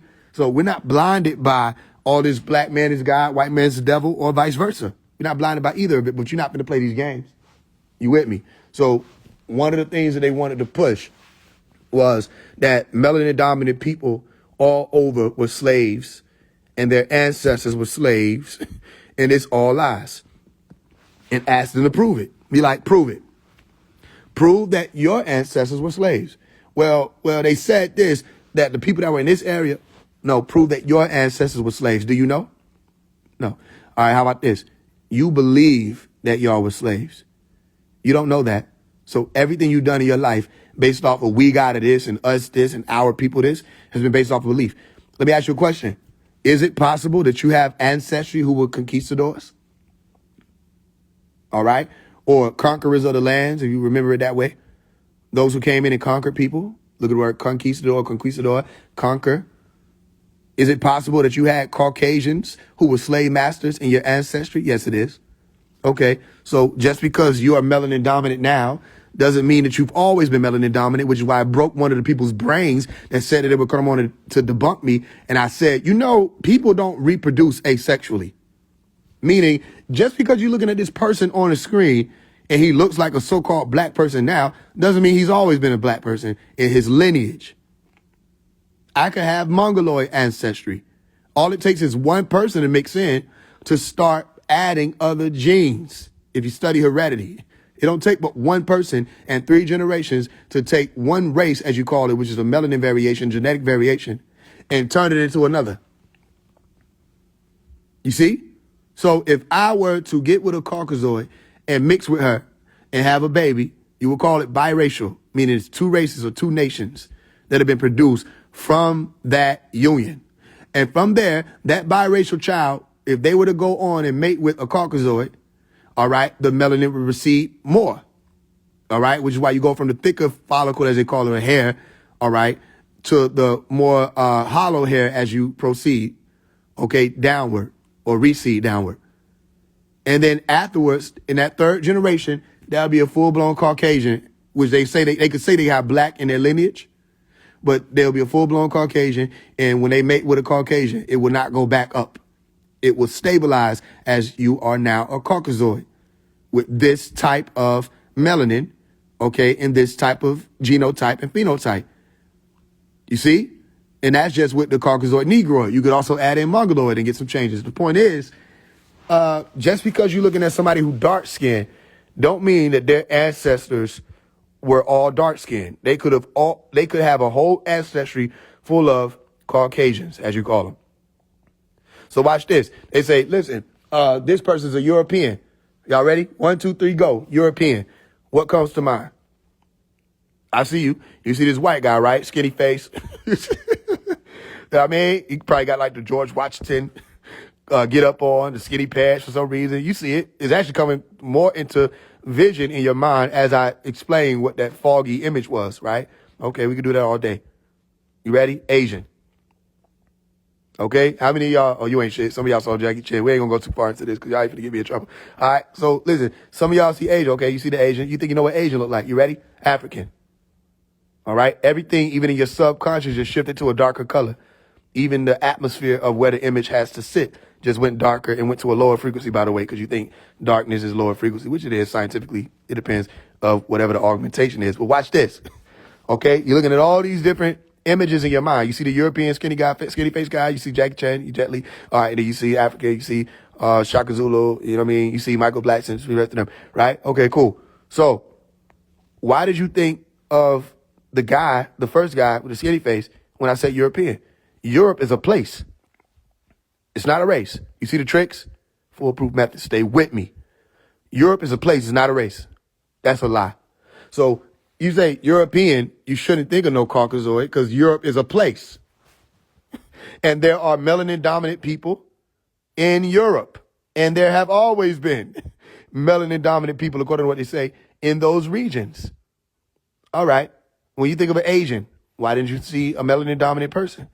The Asians look like the Native Americans. The Native Americans were said to have been mixes between the melanin dominant people and the Asians and Hassan and them that came over to invade and all that stuff. It's a whole other story, right? So Mongoloids invaded also, according to what was being recorded, invaded the, what he called Negroids of that time, the woolly hair ones who would have been said, not really necessarily the Moors, but indigenous, as you were saying, so a bunch of words you could use, of the lands of the Turtle Island as they saying it now, or Americos, Amaraco, which wouldn't really have been Amaraco. Amaraco would have been in a whole different location, but I get what they're saying with that. So the dark lands of America, the Americas, Egypt of the West.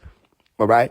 So yeah, what made you see the European? Let me tell you what. Commercials made you see the European. Propaganda made you see the European. TV shows made you see the European as some Caucasoid.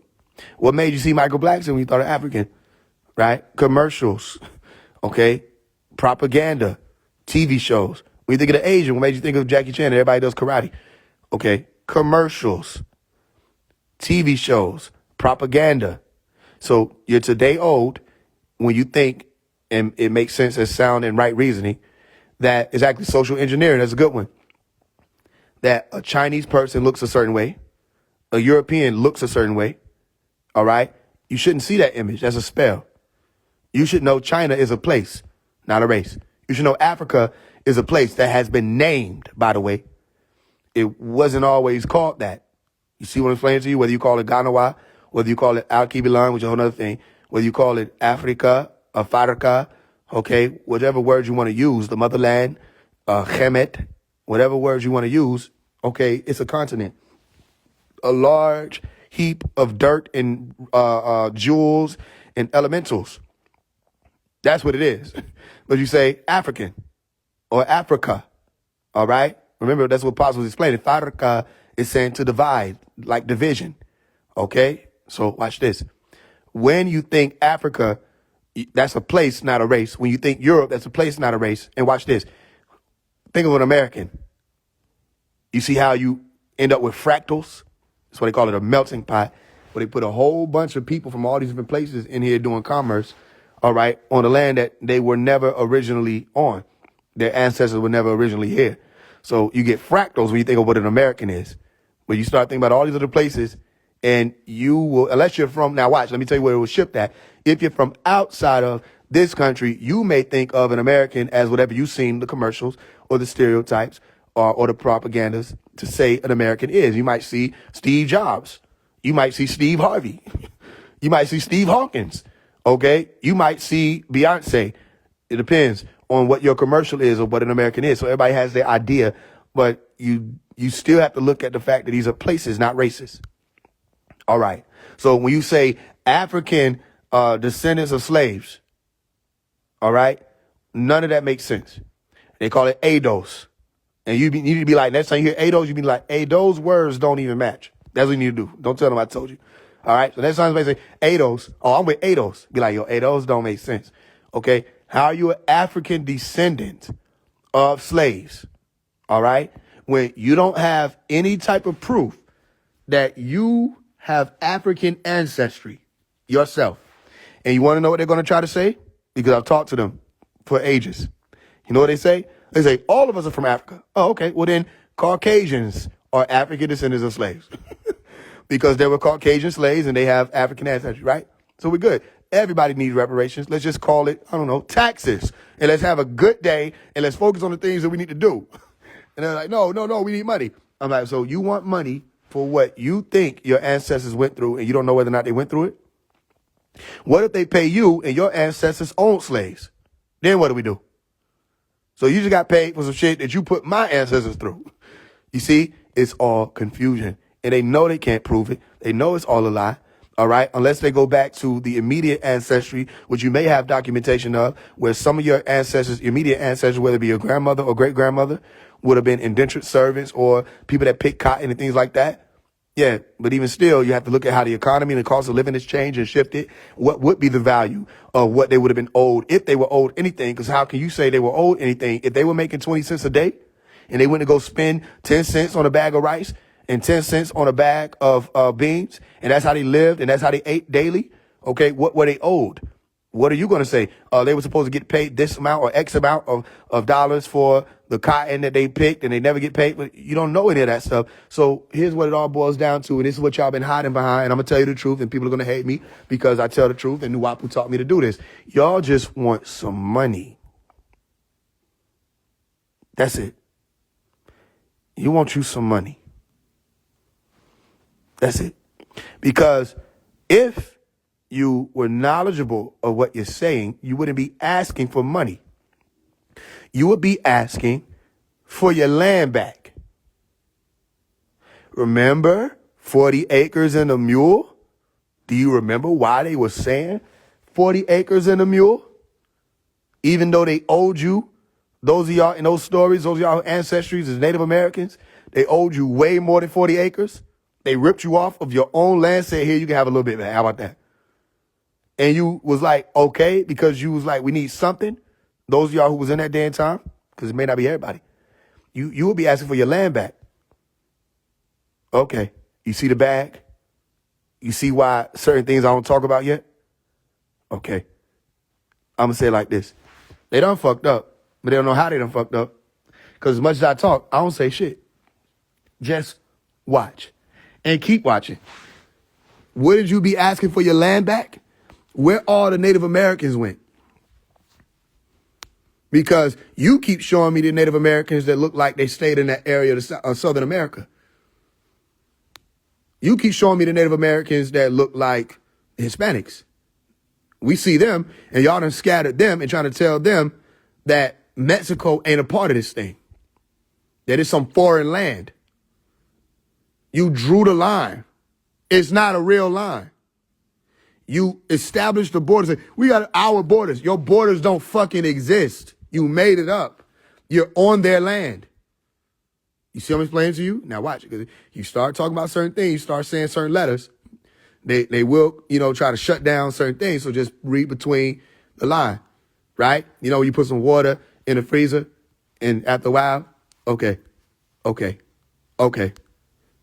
You're telling people that they have to get off of their land. And y'all don't be listening when they be saying, my ancestors own this land. This is our land. Y'all be thinking that they just throwing a random fit because they getting deported, as you call it. You see what I'm explaining to you? No, this is the same thing. Y'all are trying to do a land siege again. You see? Because these people came in and they were able to do what you didn't expect them to do because you thought they were just going to work for you. They were able to build their own communities, live of and for and by one another. All right? They support one another. They don't bother nobody. They speak their language. They live by their customs. You see? And they're growing and they're becoming more and more successful. Now, all of a sudden, they got to go. You see? You're trying to move them. So what you think you're watching some people come through and get arrested and deported. No, what you're really watching is the Indian Removal Act all over again. This has happened before. You see? And people just stand by and watch it. And they don't care nothing about the pain they're going through and the children that's being separated and put in concentration camps and all this other stuff. You know what I mean? And the pain that the children are going through. You see? The pain that the fathers go through when they separated from their wives and their children, and the wives are going through when they separated from their husbands. As mothers, they got children. Okay? Oh, that's pain. You want to know what that was called? At one point in time, they talked about it for a little bit and asked us to forgive them. The Trail of Tears. And then they're going to do it again, and they do it in different ways. And you want to know what's so crazy? Is y'all not paying attention. They coming for them and displacing them, right? And they coming into your communities and displacing you, but they call it a different thing. They say gentrification, right? Or they come into your communities and they displace you, and you're not going to tell you that if they're coming for your neighbors who are referred to as Hispanics at this point in time, guess who they're coming for next? You see? And then you see videos, people say, yo, I'm black. And they say, we don't care. And they still put them in the trucks. And people are getting kidnapped in the name of these establishments or these agencies. And people just watching it happen. And this has happened before. You see? So this is, like I told y'all, there's a war on what? Sovereignty. Remember when them planes crashed and the plane crashed to the helicopter go earlier this year and go around February? You're going to see where I put a carousel up of a bunch of photos of things that were going to happen this year. You saw the plane crashing. You saw the funeral thing with the American flag on it. You saw the train derailments, all this stuff. All this stuff wound up happening, by the way, this year. There's a lot of things I put there. Just keep watching because there's a war on sovereignty.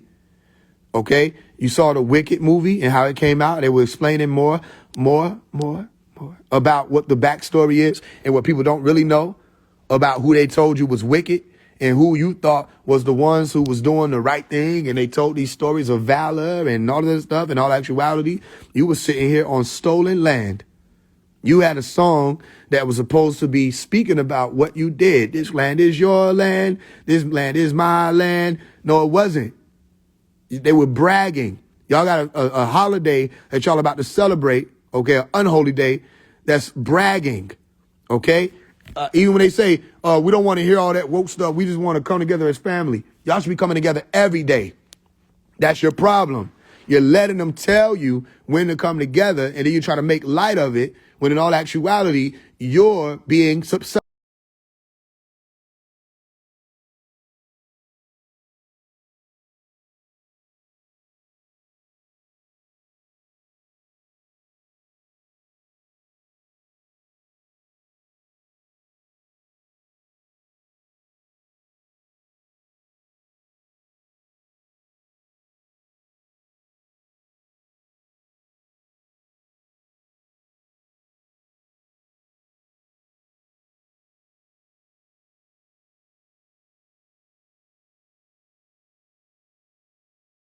diseases, all right? And you did it on purpose. They were giving them blankets with diseases in it and clothes with diseases. Biological warfare took place. You put them in cages, locked them up, let the women and children be separated. You raped the women. You killed the men, castrated the men, and made examples of them. And you enslaved the children. Don't act like you just was enslaving all the adults. What your biggest thing was to enslave the children, put the children to work because they were easier to indoctrinate and less liable in your mind when it came to revolutions, which you were wrong about because guess what? Generations down the line, children grew up to lead revolutions against you.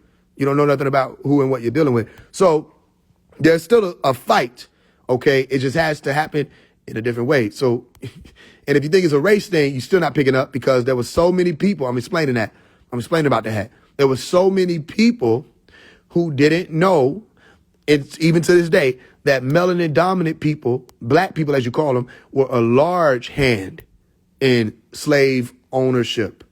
Okay, a lot of people so-called sold out and captured melanin dominant people for these people and got paid to literally sell their people. They would capture you. You running from white man like, yo, get him, Billy Bob, get him. So like, it wasn't Billy Bob, really, you know what I mean? Tarzan, get him. I don't know, nigga name. Shaka Zulu. And he was like, fuck it, I got you. Because Shaka Zulu fast as fuck. So Shaka Zulu would catch your ass. You like, yo, Shaka Zulu, they after you too? No, we are after you. And then it's like, so Shaka Zulu got your ass. You're like, man, fuck. And you trying to tell me this story, there was always Caucasians. Nah, it was niggas. Think about it now. This ain't nothing different. Don't tell me it's a slave mentality. Nigga, it's nigga mentality. We always been tribal, and y'all try to make it seem like it's great. Well, we always had tribes. Gang is a good thing because we always had tribes, and we had a left bump from this tribe over here. The left bump. Why the fuck was we bumping instead of working with one another? Why did we need swords and shields and arrows to protect ourselves from tribes that were neighboring?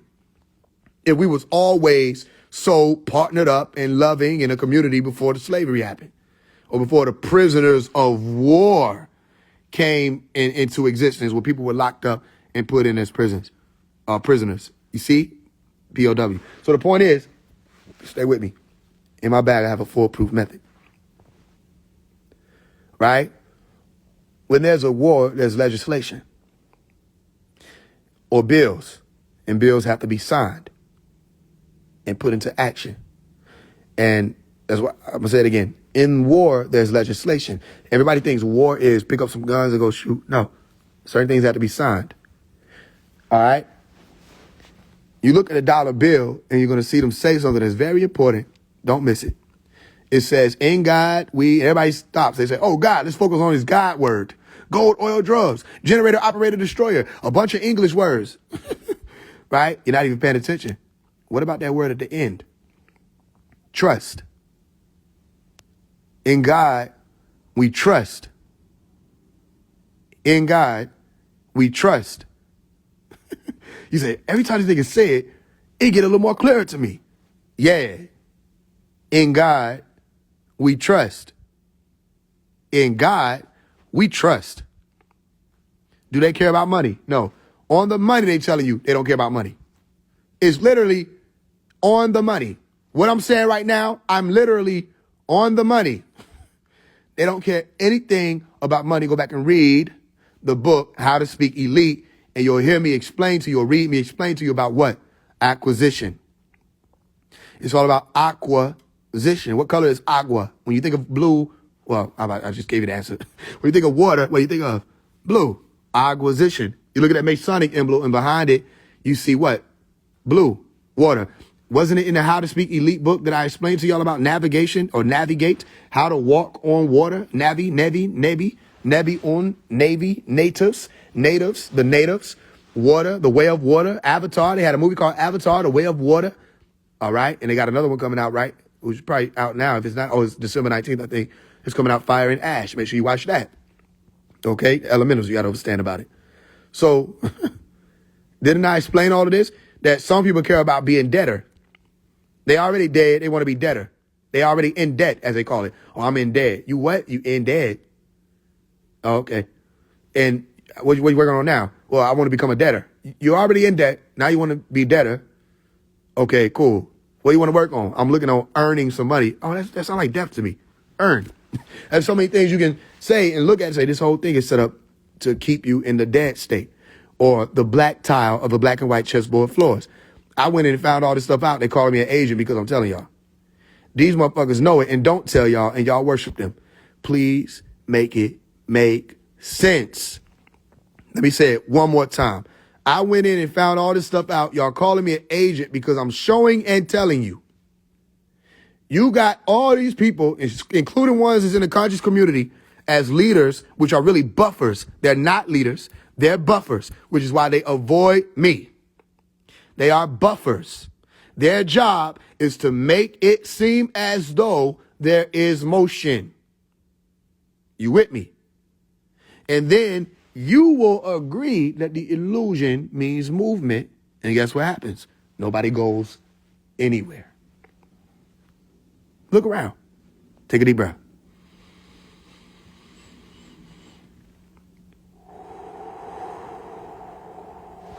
All this talk.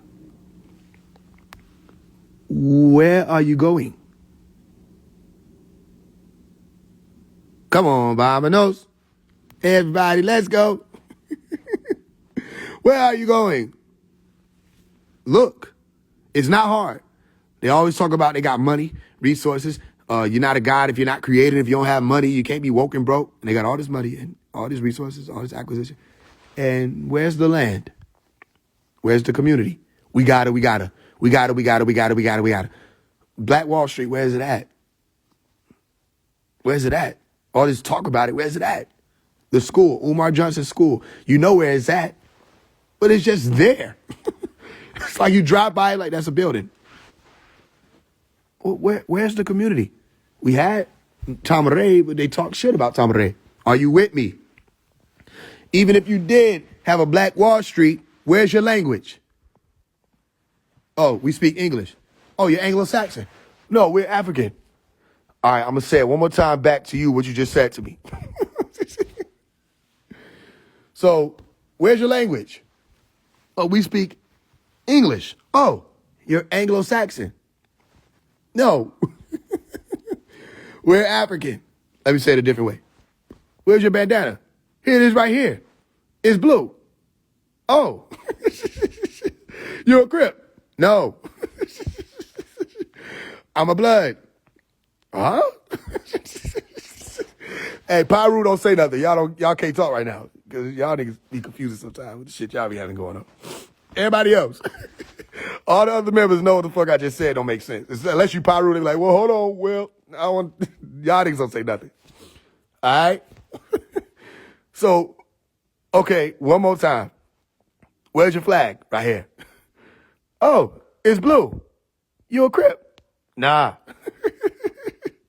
We blooded. And I'm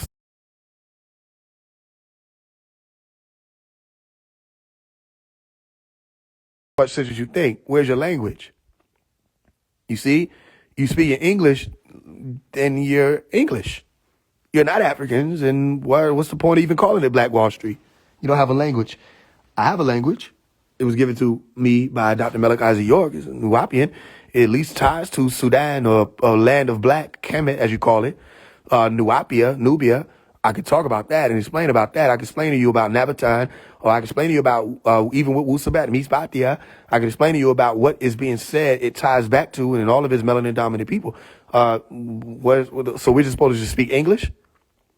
That's it? Where's our nation? Where's any of the things that would establish us as a nation? You don't have it, and that's what I'm telling y'all. That's the problem, that everybody is organized. When Killer Mike was like, we need to become organized. We need to start organizing. Listen, the organization key, okay, is what caused a lot of people to be separated. Because organs can't what? Function by themselves. You can't take the liver out, put it on the ground, and it survives. You see? It needs a body. But y'all don't want to work together. So that's why there is no real movement. There's no real motion. And everybody's under some type of religion. Whether they know it or not, spiritual community is under Hinduism, okay? All right, and Buddhism, and Christianity, because some of y'all don't want to let go of the Christian part of it, and Islam, some of y'all don't want to let go of Islam. Y'all don't know which one y'all are. And it's not even organized or put together in such a way or structured in such a way orderly that you know what it is. Because as soon as I start asking people to explain it, then they're like, oh, it's just a feeling. You got to believe. I'm like, that's religion. You can't explain it. So you're Hindus.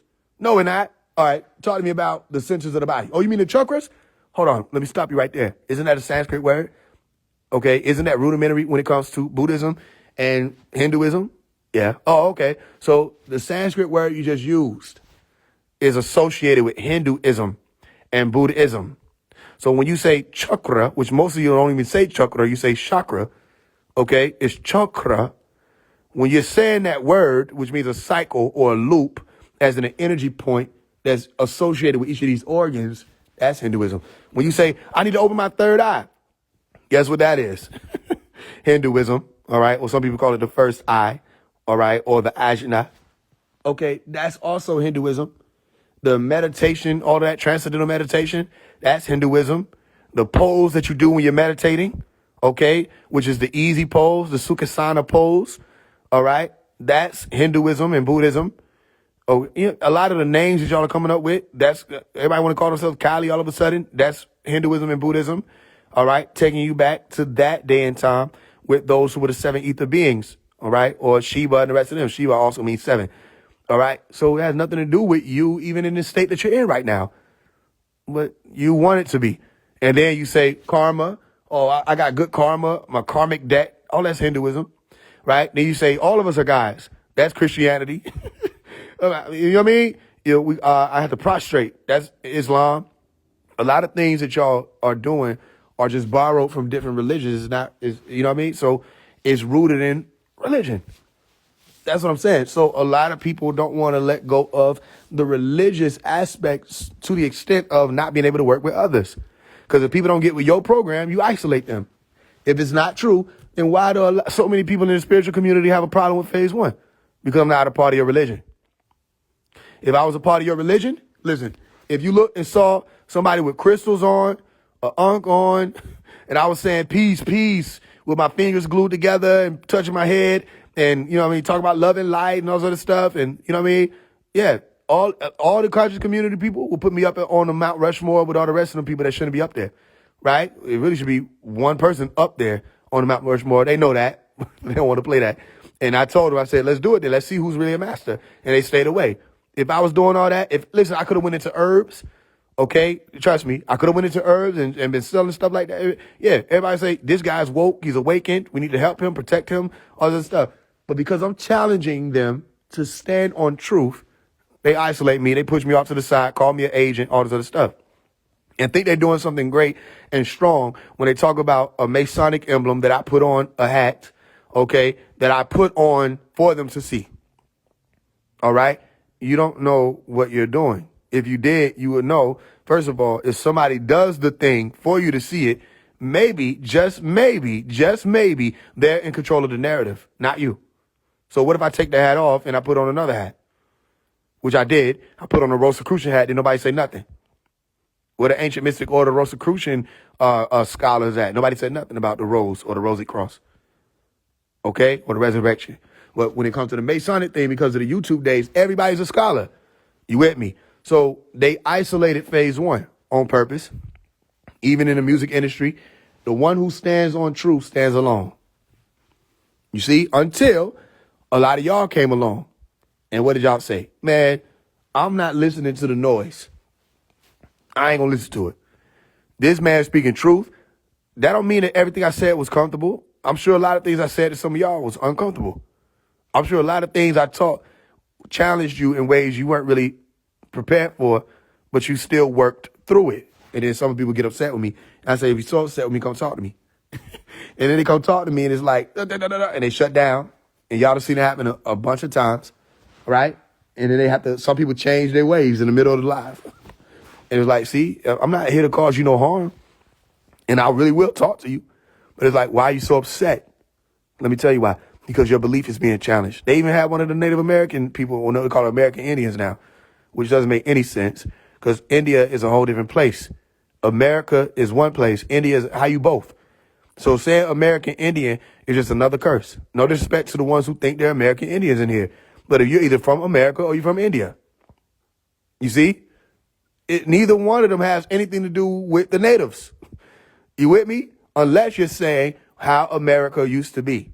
So when you say American Indian, it's an oxymoron. It's just as much of an oxymoron as the words or phrase African American.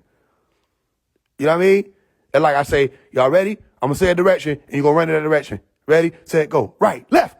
And you be saying like, what the fuck? Right? Ready, set, go. African American. And you don't, and that's how y'all be looking. Like a deer caught in headlights or head lies. All them lies in your head, or head lice that need to get removed. You put that little popsicle stick. I remember them days. Well, we didn't have to go through that, if y'all know what I'm talking about. With some of y'all friends, that was a little bit on the lighter side. We love y'all so much. Y'all know we ain't sending that line. Remember them days when they lined everybody up, got the little popsicle stick, it grabbed everybody's head, and we was left out? Every time Sally goes, she get her head played with. So why they want to touch my head? You can go, what? How you just know I don't got likes? I might have some. No, you don't. Go to the back of the line. You know what I mean? I went home. I said, why they ain't check my head? You know, we don't get likes. I said, what? Ain't this a bitch? I mean, I ain't never felt so left out of my life. No disrespect, white people. We love y'all. But y'all had life like a motherfucker. I remember watching Arthur. That shit looked fun. You see a little popsicle stick. I said, I want to try. I find out I can't even try. I found out it was coming. They said, yo, we going to test for lice. I'm like, yes. I wanted to see the same look. I wanted the feeling. I'm like, yeah, this is going to be fun. I was in 5th grade. I stood in the line ready. I'm like, I'm ready to just hit on my head. Nope. Grab my shit and turn me to the right. What the hell? You go to the back. I was at the back. They done checked all you white people. I said, this is racist. They weren't racist. It was just science. You with me? They got a head full of lies. And you got to comb that shit out. And I know it might be difficult at times. But hey, it's what it is. No, none of y'all in here know whether or not y'all ancestors were slaves. You just out here saying it. You know what I mean? All that we went through this, we went through that, and all this stuff. Man, listen, the spell has been broken. In my bag here, I have a foolproof method. You just have to trust me. How about this? Don't trust me. Put your trust in no one or no thing, all right? Just put everything in your trust. All right? I'm touching my heart right now. You know what I mean? Like I said in that song, Big Business, which they wound up taking down. We got to put it back up. They struck me on copyright, right? When I put that song out, Big Business, what happened? I said, I put my trust in nothing, but I put everything in my... Like, what is the man talking about? Don't worry. If you have the endurance, you'll be one of the ones who know firsthand what I'm talking about. When I say things like, okay, I'm a billionaire. People like, man, this nigga capping because you thinking money. You don't know about the acquisition side of none of that stuff. Y'all ever been watching that movie? What was the movie? A Family That Prays. But I think it was one of the Tyler Perry movies. If that was the movie, I think it was the movie. Remember the woman that had all the money and nobody ever asked her nothing? And you know what I mean? But she didn't have money how people thought she had money. Okay? So things will be moving and getting done. And y'all are going to see it from multiple messengers. I have in my bag here a foolproof method, but it's to reverse the slavery. You with me? I'm not selling you no promises. All you have to do is pay attention. If you watch how I move, you'll be on point. No, I'm not going to be pushing the whole, for all the brothers and Moors that's out there getting their hands rubbing it together. I'm not going to be pushing, no status correction and, you know what I mean? All that, talk to the police. You don't even have to correct your status to know how to deal with those officers of the law, as they call them, or acting officers or highway boys or whatever they want to refer to them as. You don't even have to correct your status and change your whole appellation just to know how to deal with them and know your Fourth Amendment and your rights and all this other stuff. And you also don't want to be watching no YouTube videos. A lot of responsibility that come with stuff like this. And I'm actually being told mentally I'm talking a little too much. So let me say it like this. And then we go ahead and segue. You don't need to be watching no YouTube videos and you seeing these people do certain things and recite certain things. And then you go out there and try it. Because a lot of people that do certain things and able to sue and get $2-3 million and all this other stuff, they're able to do that because they already went through and corrected certain statuses and they understand UC codes and they've been active for 5 years and all that stuff. And you just went on YouTube and was like, oh, I'm gonna fuck with the police today. And you're like, how am I locked up? And it's like, because you don't know what you're doing. They know what they're doing because they done took time to learn it. It ain't some shit you're just gonna get in and learn overnight. But I'm telling you, I know people that live in the unseen realm. And they operate on what you would call the private side. I know plenty of them, right, that live that way. Some of them walk around with bags, right, with their eyes covered. You see, some of them know about the blue blood, the unseen. Some of them move a certain way. They own their death. They can die in front of you. They can lose their heart like the Tin Man and find it again. They can lose their brain like the straw man, and find it again. You know what I mean? They can lose their courage like the lion and learn contract law, express terms, liabilities, miscellaneous, and find that courage again. You know that's what it meant, right? Right. Okay, they've been walking on gold this whole time, so don't ask me about no donations or what you think I need to my Cash App. Do I look broke? How about this? I'm the brokest nigga ever. Hope that helps. Go back and listen to the song, Brokest Nigga Ever. Remember the chorus? I just want to be the brokest nigga ever. I want the land, the trees, the oceans, and the weather. I know we can't agree that no one lives forever, and I can't take no Benjamins with me. Okay, I think I understand. This nigga Omari, Faise One, is way ahead of the game. Taua, yes. Tua, of course, been ahead of it, and we're not finished. So you're going to see more. You got to go back and listen to some of this stuff again, don't you? You got to go back and see what I was saying again, huh? Because now you see me. Look at that person over there. Now you see me too. Now you don't. They watch me disappear in front of everybody. Say, where's Omari? Everybody talk about where's Faise One? What happened? Did he do this? Did he do that? Da-da-da-da. They're not even paying attention to the game. And then a brother named Amun Numa, stay with me, runs into Faise One.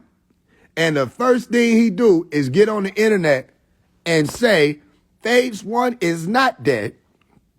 I just saw him in a blue this and da-da-da-da. And what?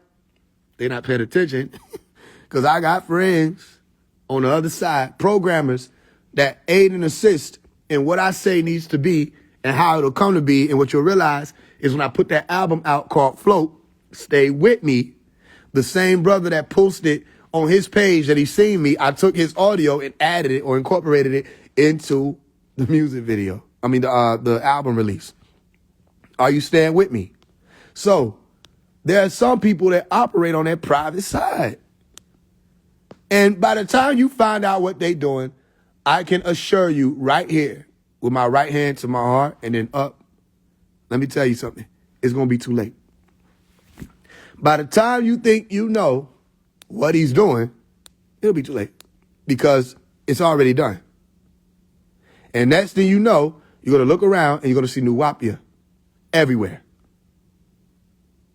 It's already happening, ain't it? They're scrambling. They're like, what is this?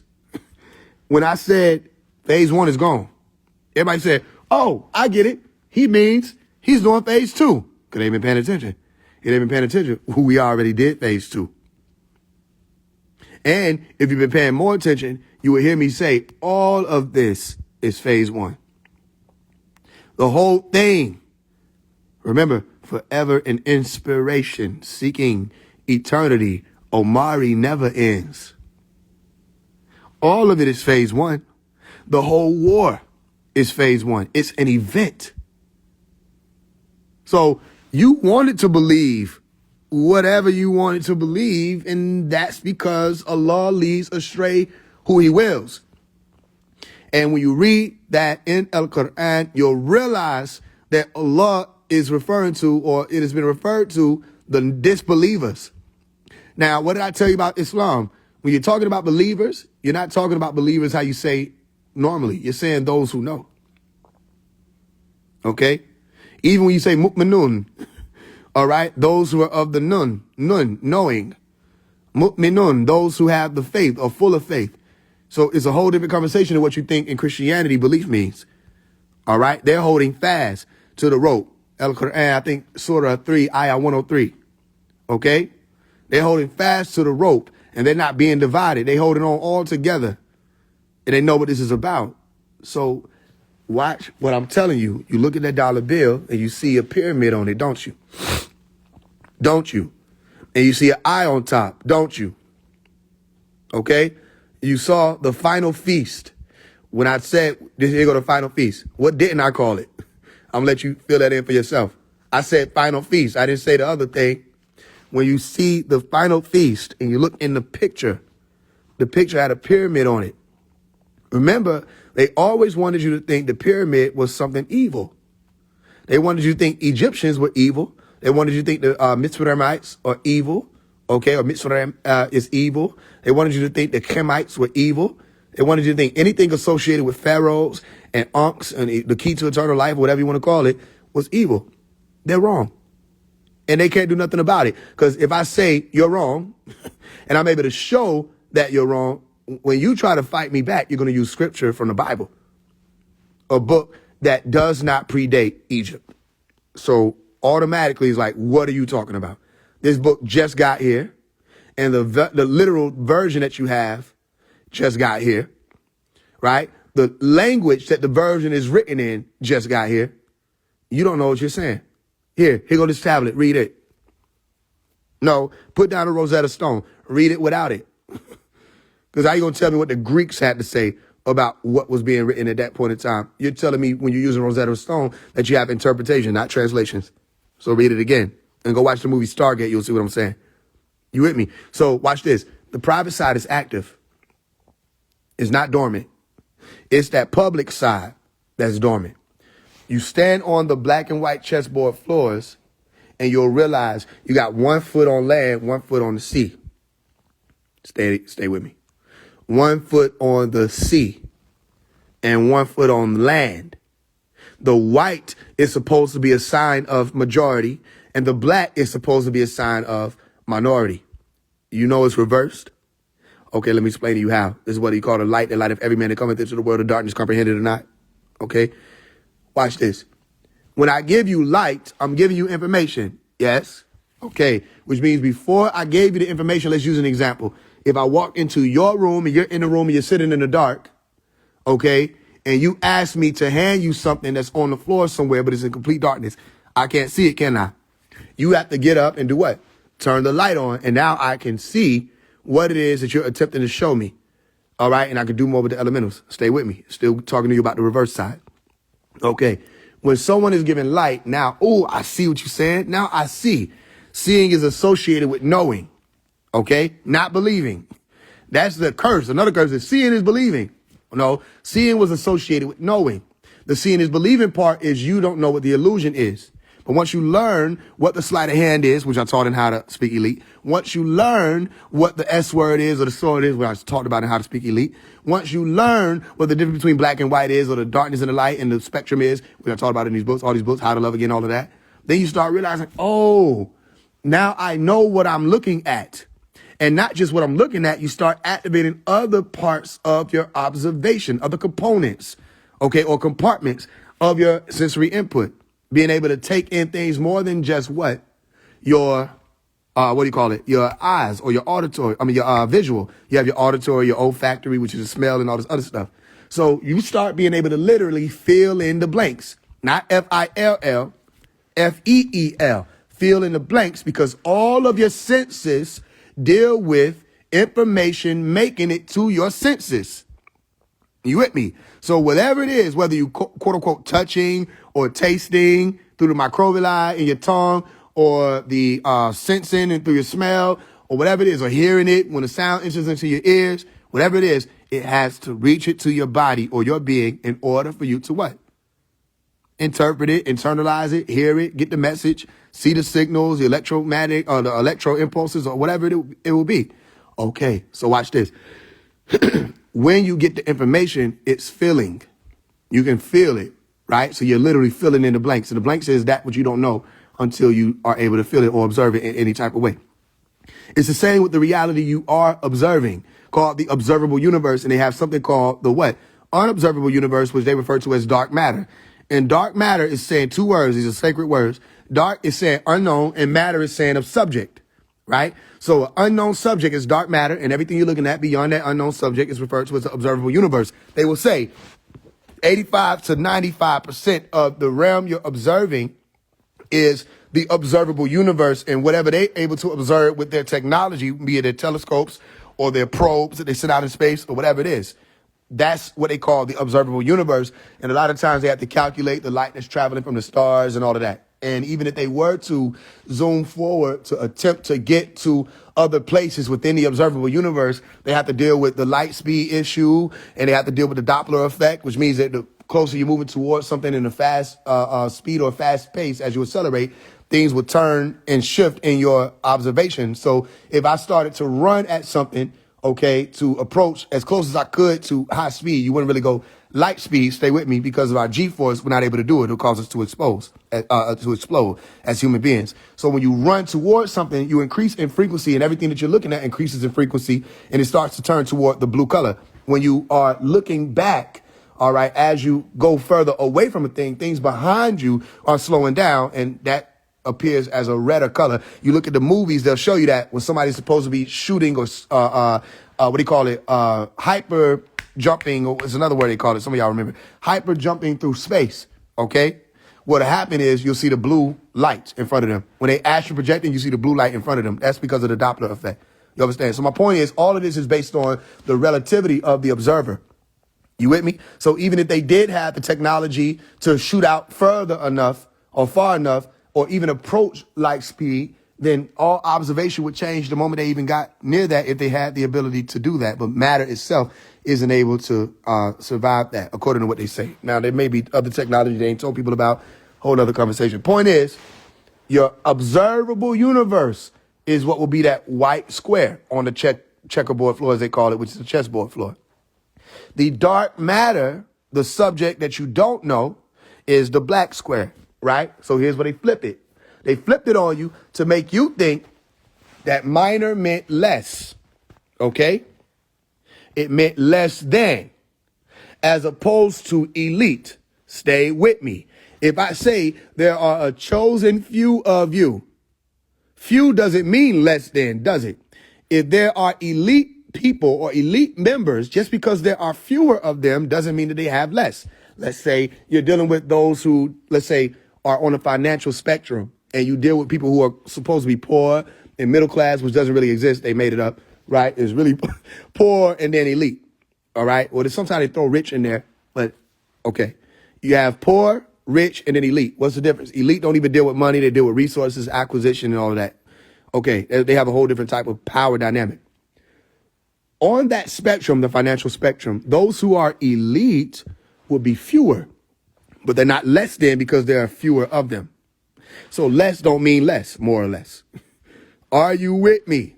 So when you get to the highest point of the pyramid and you see that there are less elite members there on top of the pyramid, literally referred to in the sociological pyramid as the elite, even in their caste system, it doesn't mean that they are, quote unquote, less than when it comes to resources, their stature, status, all of that, their prominence. Most of the time, they're more. So when they call you minor, you're really thinking, oh, this means less people or less. They use these words as trick words. And they got you thinking white means right and black means whack. Okay? So it's been flipped on purpose. So the light that I give you, stay with me, when I give you light or give you white, okay, in all actuality, you were supposed to be in the dark before then. It has nothing to do with actual shade. Okay, as far as white or black, it has everything to do with what you are aware about. So when we say you sign your name in black and white, or the black and white paper, okay, when you start speaking about the black and white, or plain is black and white, all right, the black and white itself is speaking about a polarized plane of who knows what's moving and who doesn't know what's moving. So when you were to check white in certain orders on where they ask you, what's your race, meaning what lane are you running in, the white race was speaking about those who knew what was moving. The black race always meant those who didn't know what was moving. Okay. White meant you had an identity. You could identify with your purpose. You could identify with who that family of that purpose is, your purpose family. You could identify with your ancestry, your lineage. You could identify with anything. So white meant active. Black meant dormant, not able to identify, unidentifiable or unidentified, or also what they call civilita mortus, or dead. All right, as a simpler way to say it. Something that is dead and not active. Are you with me? So anybody that's standing on the black and white chessboard floors that doesn't understand that, they're just a part of the Boy Scouts. That's it. You're just there on display as a speculative, watching things and probably don't even know why you're watching it. The purpose of masonry is to build worlds. The pyramid is a world. Are you with me? The pyramid is what you would call an earth, eretz. All right. In the middle of the earth, or the heart of the earth, you have a fire. It's not necessarily a fire. It really is not a fire. As a matter of fact, it's actually solid in the innermost part. But it's on the conversation. I don't want to go nerd on you. But, okay, cool. Let's just say it for the sake of conversation, that you have the fire in the middle of the earth. Okay. In the pyramid word itself, you have the words fire in the middle. Piro. Okay. Pyra. Which means what? Pira. It's saying fire. Mid in the center. Go look it up. Don't let them tell you I'm just saying stuff. Look up everything I tell you. I know I'm saying a lot, but if you're taking notes, you got to listen. Anybody that's been on this live, you can write a book on what I just been giving you this whole time, right? You can write a few books. So you go look at the words itself, you'll see fire in the center. Isn't there a fire in the center of the earth? All right. When you look at the biblical scriptures where they talk about the four corners of the earth, if you say it's flat, or if you say it's round, which are one and the same, depending on what your vantage point is. If you say it's flat or round, tell me where the corners are on a circle. It's indefinite. So somebody lying. That is a pyramid you're talking about. The four corners of the earth that has a fire in the center, okay, or the plane, is a pyramid. Now watch them take my teaching and run with it. That's all they do. All they do is listen to see what I'm going to say. And they're going to run with it. It's like, oh, the earth, let's talk about a pyramid because there's a fire in the middle. Watch, you're going to hear it. Why? Because they don't know where they're going or why it's here. Okay? The road that they're walking. You with me? So watch what I'm telling you. So in the pyramid, you had many sacreds. In the temples, you had many sacreds. And you had guardians of the pyramid, one being the Sphinx. The Sphinx was what? The sphincter. The sphincter, not just of the human being where things were supposed to come out. Okay, you had the sphincter, which was the sphincter of the fish. Okay, and the fish literally was associated with the letter nun. Stay with me. In Ivrit. Okay, nun. And they drew it out as a fish oftentimes. All right, so you go into the order of the fish. Why am I saying this? Because the order of the fish and the order of the sphinx or the lion are one and the same. You go into the mouth of the great fish, okay, or Koresh, or the nin, in the water like Jonah had to do. All right. And you go and learn there in the belly of the fish or the belly of the beast. Underwater. You go through the school of the water, which is school of what? Agua, which is school of what? Acquisition. All right. Understanding what the necessities of life are so that you don't get caught up in what they call the rat race, where they do all these experiments. That's what the rat race is really about, is experiments. OK, and keeping people at the bottom running on the wheel that fuels the pyramid at the top. Stay with me. All right. So anybody that went into the order of the waters, all right, to be able to do one thing, right, which is go under the water and submerge. And another thing would be able to traverse that plane of submersive or being in the waters to be able to walk on the waters, what they talk to you about in the biblical scriptures of navigation of walking on water, right? Like what they call El Khidir was able to do, all right, when he was meeting with the one called Musa or Moses. When you go look up El Khidir, all right, Alkhidr, you'll see him standing on top of a what? A fish. Stay with me. When they told Moses, go meet with El Khidir, they said, take this fish. And when the fish jumps out, you know what I mean? That's how he's able to know where El Khidir would be. All right, so you had the Red Sea with Moses, and you had the Green Sea. Remember, I told y'all about all of this, where the two seas meet, okay, which is a whole different science. And you'll see El Khidr has a staff, and you'll see Moses has a staff, and the staff was also something that has been associated with music. And in the middle, you have something called sea, Middle Sea. All right, where the two seas meet is the Middle Sea. Stay with me. So you have the bass. I hope y'all listening. All right, the bass and the treble, which are two different worlds, and the octaves. Okay, where those worlds have to meet. Okay, we say octave, you think of the letter, the number 8. And in number 8, you have two fishes like the Pisces, okay, that are connected to one another, going in opposite directions. Stay with me. So there are two different worlds, one of the amber light, the red light, okay, or the black or darkness. And there's another world, what you call white or the green light, all right, or knowing and not being in a state of belief or paralyzation. Okay, what they call I call intellectual paralyzation, where you think you're intelligent, but you ain't really going nowhere. And nothing that you have that you think is in your database to be activated is able to cause for activation. You see, it's paralyzation. All right. So with that polarity, you have two different directions that you're able to go. Now, when people went into the school of the waters, they learned that, and they learned the difference between maritime, stay with me, and the law of the land. So you go watch the movie Aquaman. Aquaman, like the Pope, Pep, Papa, okay? Stay with me. Aquaman, meaning the one who was on land and on water. Man was on water, and then you had the ones who were called the amphibians that were on or in the waters. All right, which I told you have the amphibians, reptilians, and mammalians. All right, the word arm is a good way to remember that. Amphibians, reptilians, mammalians.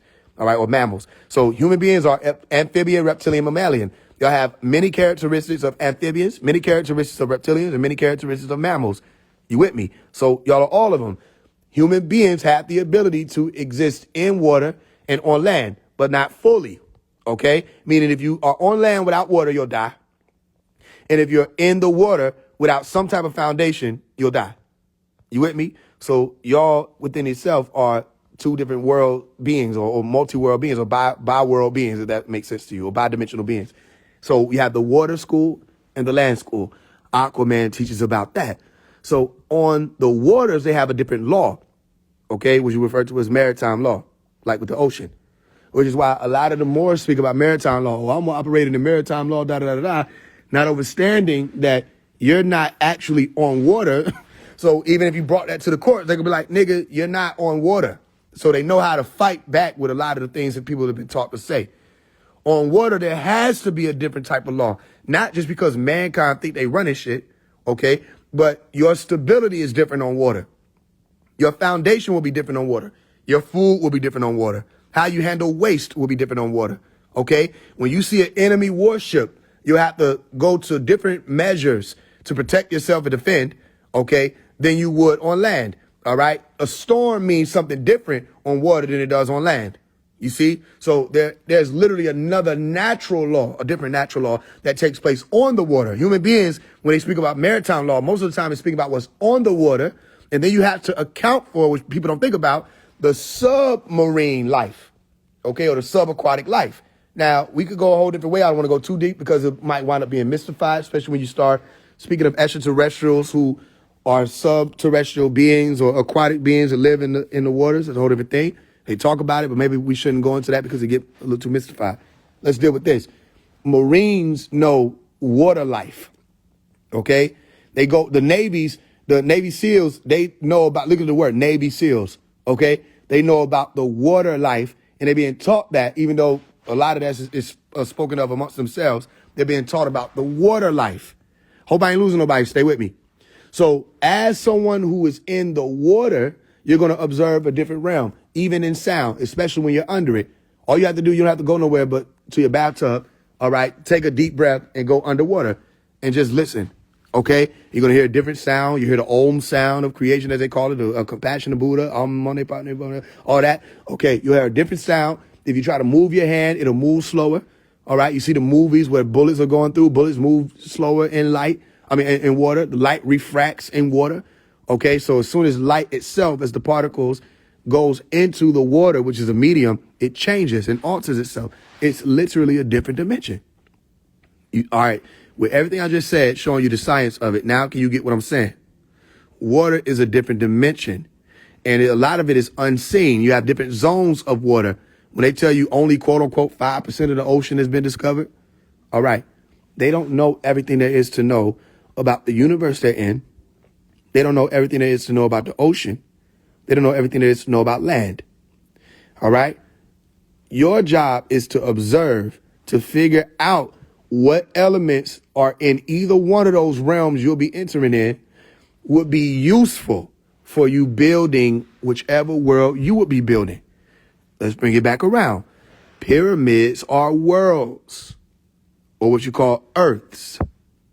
So in my bag here, I have a foolproof method. They came through, all right, and destroyed a world and the order that was there in that ancient world. And their mission was to establish a new world order, right? And most people were talking about the new world order and had no plan to reverse it, right? Remember all the people talk, oh, the new world order is coming. And they never talked to you about what they're going to do to stop it, because they didn't have the ability to talk about what they're going to do to stop it. You want to know why? But they can't stop it. They don't know where to start. You want to know who would know where to start? A Mason. Huh. Y'all smell the smoke? It's like somebody cooking. I don't know who it is, so we got to talk about it. But somebody's cooking. You know, a Mason would know how to build a world and how to destroy one. Someone who understands the blueprint would know how to build a world and how to destroy it. Somebody who knows the blueprint of a building would know how it's built, right? So when you're looking out the window in New York and you see a building go straight down, that bitch just falls straight down like a demolition. You start thinking, who has the diagram of the all right. So a Mason, let me use another word that you may understand, because Mason has been given a stigma, so let me help you. Someone who knows how to build, or an architect, okay, who's versed in architecture and knows how to work with certain ashlars and where to put them. Give them a role. Say, you work here, you work here, you work here, you work here, right? The Mason or the architect would know how to build something. And if you call in that same architect, I'm sure they would be able to tell you, oh, we built it this way, so this is how you would take it down the safest way. And then you call in the demolition team, right? So, all right, the blueprint exists. The blueprint exists. The blueprint exists. And not everybody had access to the blueprint, but as a Mason, when I was 16 years old, I went in, and there's proof of that, and I found a lot of the blueprint. And not only was I studying with the Masons at 16, because what do you think you're talking about? I was also MSTA, which is Moorish Science Temple of America. I was also AMORC, Ancient Mystic Order of Rosicrucian. I was also in the streets. I was also in the churches. I was also in the mosque. When I tell you I wasn't around playing video games and at the basketball court, I was working. And when you know who I am, which a lot of people know me, family, everybody like that, you know I'm telling the truth. I'm always talking about this. I'm always working. If I'm in the studio, I'm planning. If I'm not in the studio, I'm planning. And it's all a part of the plan. And I'm not doing what man does. You know, man plans a plan. No, I'm listening for what the overseers are showing. You with me? And I line up with that. So watch what I'm telling you. The blueprint is there. They have Willie Lynch letters that you can go and read and see what is a part of their blueprint. So there's a blueprint, and there's a blueprint behind the scenes, meaning what you don't see in the Masonic temples and the passwords and the keys and all this other stuff that we passed around. You go back, read the book of Luke, and you'll see where they said everything that you whispered in the sacred rooms will be screamed from the rooftops. Here's that time period. Because y'all know, they told us we had to sign an NDA. Literally sign an NDA, not with a pen, with our do guard, as you call it, okay? Where you held the Bible near your abdomen, or your Svadhisthana, your solar plexus and sacral chakra. All right, Manipura, Svadhisthana, solar plexus and sacral. We held what's referred to as the Dugar or the Obi, all right, or the sign of the Obi. When I tell you what sign meant, sign was the word oath, O-W-T-H in Ivrit, Hebrew. Nobody told you that because they didn't know that. So oath is another word that we use, O-A-T-H. When you say the word oath in Ivrit, you're saying sign. So the oath was a sign. They call it our Obi. Why Obi? Obi was saying obligation. You with me? So the obligation we had was a non-disclosure agreement.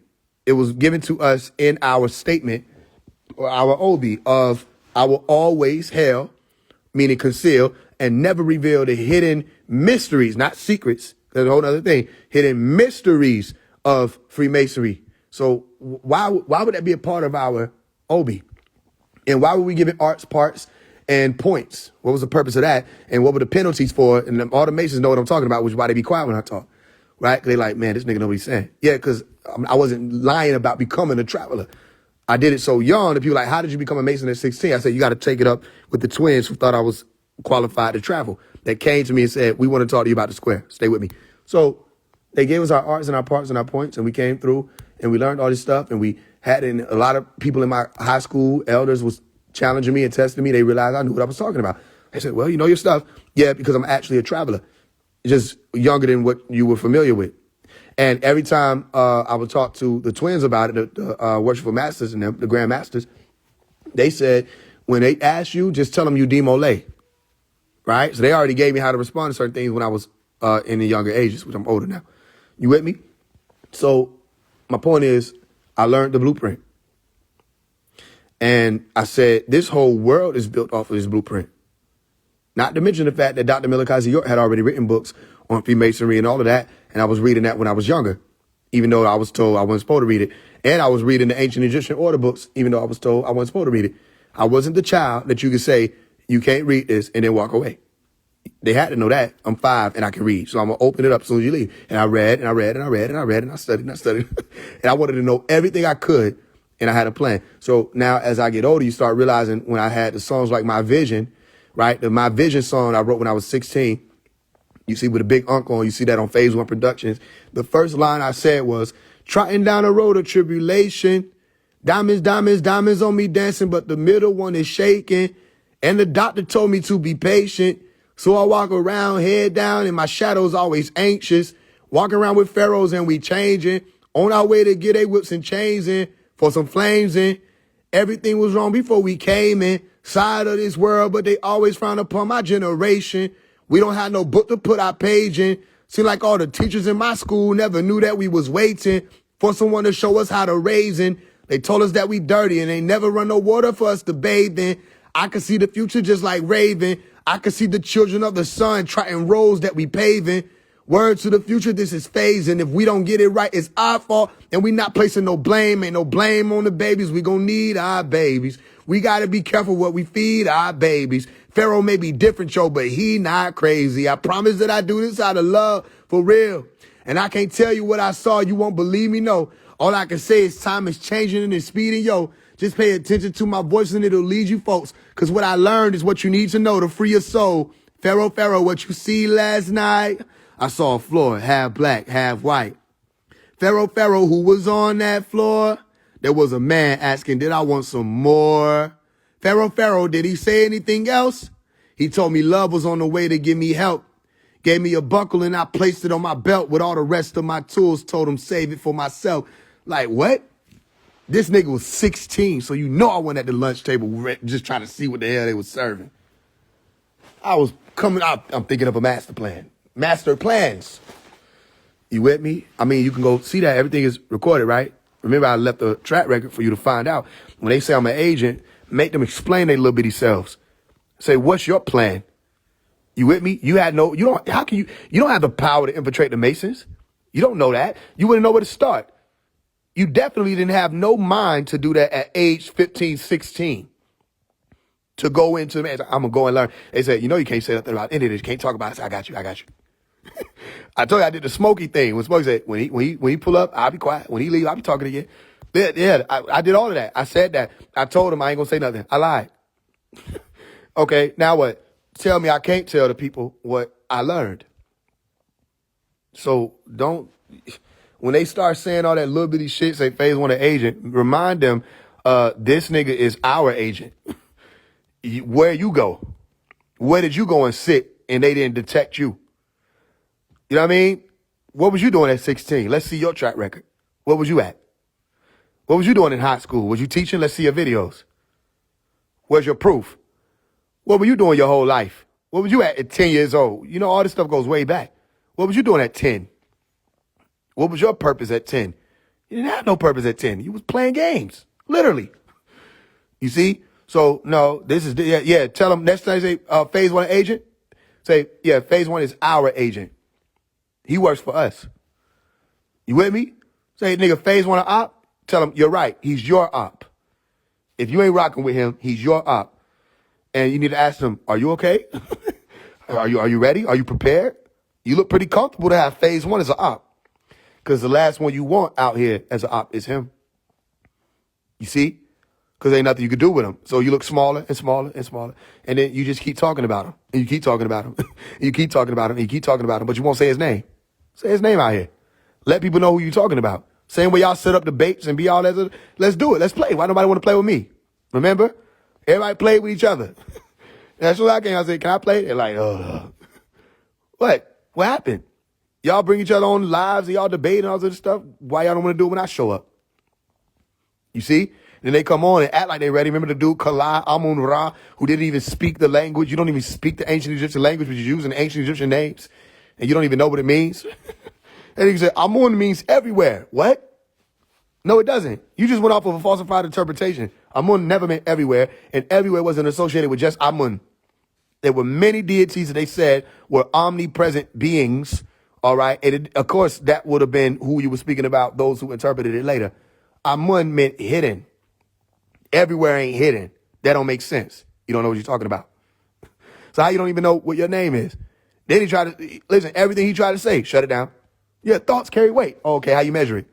I'm about to look something up and read a theory from quantum mechanics. Oh, you don't know nothing. You just talking.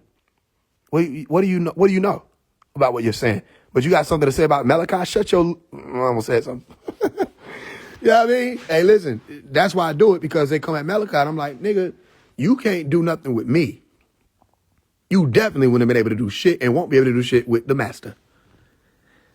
You know, so then who can say anything? You can't humble me because I'm already humbled. Every time I listen to a Malachi teacher, I know I listened to this shit 79 times and I still didn't catch that. I didn't catch that. Damn, how that? Oh, wow. Da-da-da.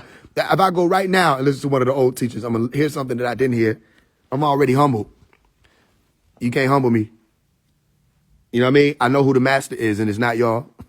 So that's what they upset about. And I say, do something about it. His old teachers is fucking y'all up. Y'all done had 23 years to come up with some new shit. And everything y'all think y'all teaching, there's a teaching that he has to shut all that illusion down. So you mad at him. So you mad at him through me.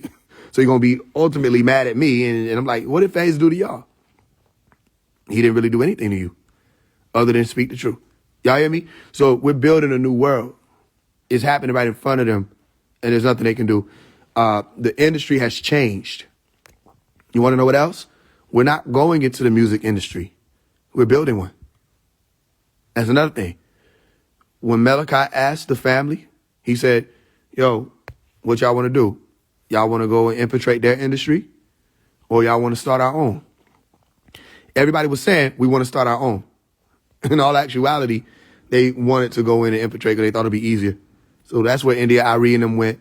That's where Music Soul Child went. That's where Common went. That's where Nas went. That's where Mos Def went. That's where a lot of the people that Erykah Badu, that's where they went to infiltrate the industry. But did they successfully infiltrate the industry? No, they did not. Now, Neo Soul became a great movement for a long time. Everybody started rapping their hair up, and it was great. Did they actually infiltrate the industry? No, they did not. The industry was stronger than them, smarter than them, and was able to shut down a lot of them, including Lauryn Hill and the rest of our sisters and brothers. But it's not over. You know what I mean? Instead of trying to play their game, Prodigy, shout out Prodigy. Instead of trying to play their game, let's do our own thing. Now, what better time?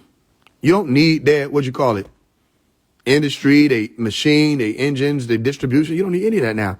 All you need is awareness of how things move in real time. I could tell you that to the best of my ability, and we could sit and brainstorm and not just listen to me. You might have something to bring to I'm sure you have something to bring to the table that everybody can benefit from, and we work together. We build our own thing. They don't want to stop pushing out the bullshit. Okay, let's push out. Let's drown them out. We better than them. I mean, you want the real pep talk? They ain't got shit on us. Fuck me and humble. You know what I mean? We better than them. We can out-rap them. We can outperform them. Okay? And our soul is still here. Not a single person that just signed the Pharaoh Clan Records sold their soul. You see what I'm explaining to you? They signed a mission statement. That's what that was. If you saw the contract for Pharaoh Clan Records, which you won't, but if you did, see the contract for Pharaoh Clan Records, it's a mission statement. It ain't no, you belong to us. Anybody that knows, knows. And anybody knows, you really didn't have to sign anything. But we have a statement that aligns with our mission. We have a mission and a statement. You see? We bigger than them. How you know we bigger than them? Because they scared of me. They do everything in their power to stay away from me, which means I'm a very powerful man, which means anybody that's aligning with this walk must be a what? Very powerful man or woman. When I wrote the How to Speak Elite, did I say, remember, I'm elite, and it's y'all job to know that? No, I said what? Remember, I'm one of the elite, and I see you as elite too. Don't let nobody push no cult narrative. That's little people mentality. You want to know what a cult is? Let me tell you what a cult is. How many people seen this video? Let me see if I got the screenshot still. Where is that? How many people saw this video? How many people saw that?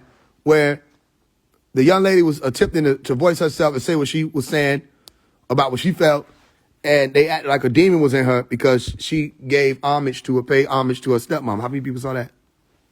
Okay, that's a cult.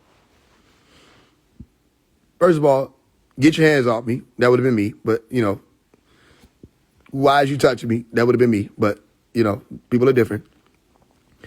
And give me the mic back because I said what I said. Right? That's a cult.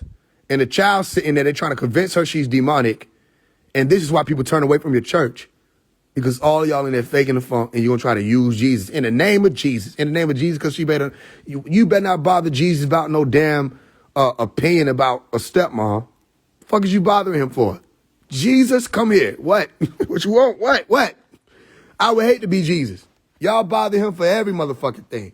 In the name of Jesus. Yo, I was just over there helping him because the dog pissed. What now? But what? She like her stepmama. She like her stepmama. Get your stupid. You know what I mean? That's a cult. Tell the truth. You with me? Y'all have cults based on mystery people. Y'all done made people think that Dr. York or Dr. Melikazi York started a cult, and we know him. And y'all have cults based on people you have never seen. You never seen them. Y'all gather together and say, "Pay me that wine." What is it? Blood? Oh, okay. Pay me some of them Ritz. What is it? Oh, Jesus' body? Oh, okay, delicious. And that's not cultish. No, we just doing it in remembrance of him. That's worse. You gonna think about the nigga while you eating him, and you eat him every Sunday? I mean, that's a flesh-eating ritual, literally. Not just a flesh-eating ritual. It's a flesh-eating ritual and a blood-drinking ritual. Don't get it twisted. Just because I don't be coming for all y'all, don't mean I don't know what you about. That's cannibalism. And you say it's a ritual. He told them niggas to do it in remembrance of him. He didn't say we had to drink their Welch's. He told them niggas to eat him.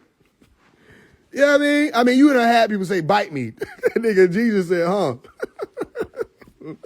Huh, what? Eat everything, drink everything. What? He told them niggas do that shit. Where do it say, and tell your children bite me too? What the hell? Make sure all your generations eat me. Say, yeah, that nigga told y'all bite him. That's what he said. He knew y'all was full of shit. Ain't no way. And niggas sitting there, pat me the crackers. And I'm supposed to be sitting here participating. I ain't never did the communion. I might have did walk out with one of them pack of Ritz, but that's because I wanted the Ritz.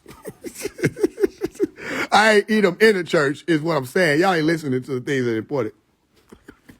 I ain't do it as a ritual. I took his arm. I walked off to the side. Niggas trying to get the biggest crackers. You got his ear last time. Y'all better leave people, especially our children, the fuck alone with your weirdness.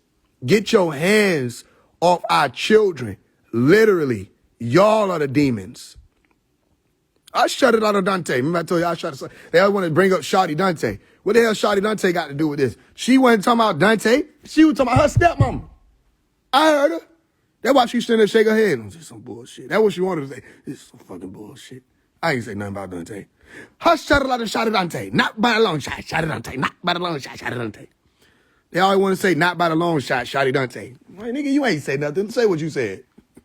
Not by the long shot, Shawty Dante. Yo, you ain't saying nothing. You know you ain't saying nothing. I'm speaking in tones. No, you not.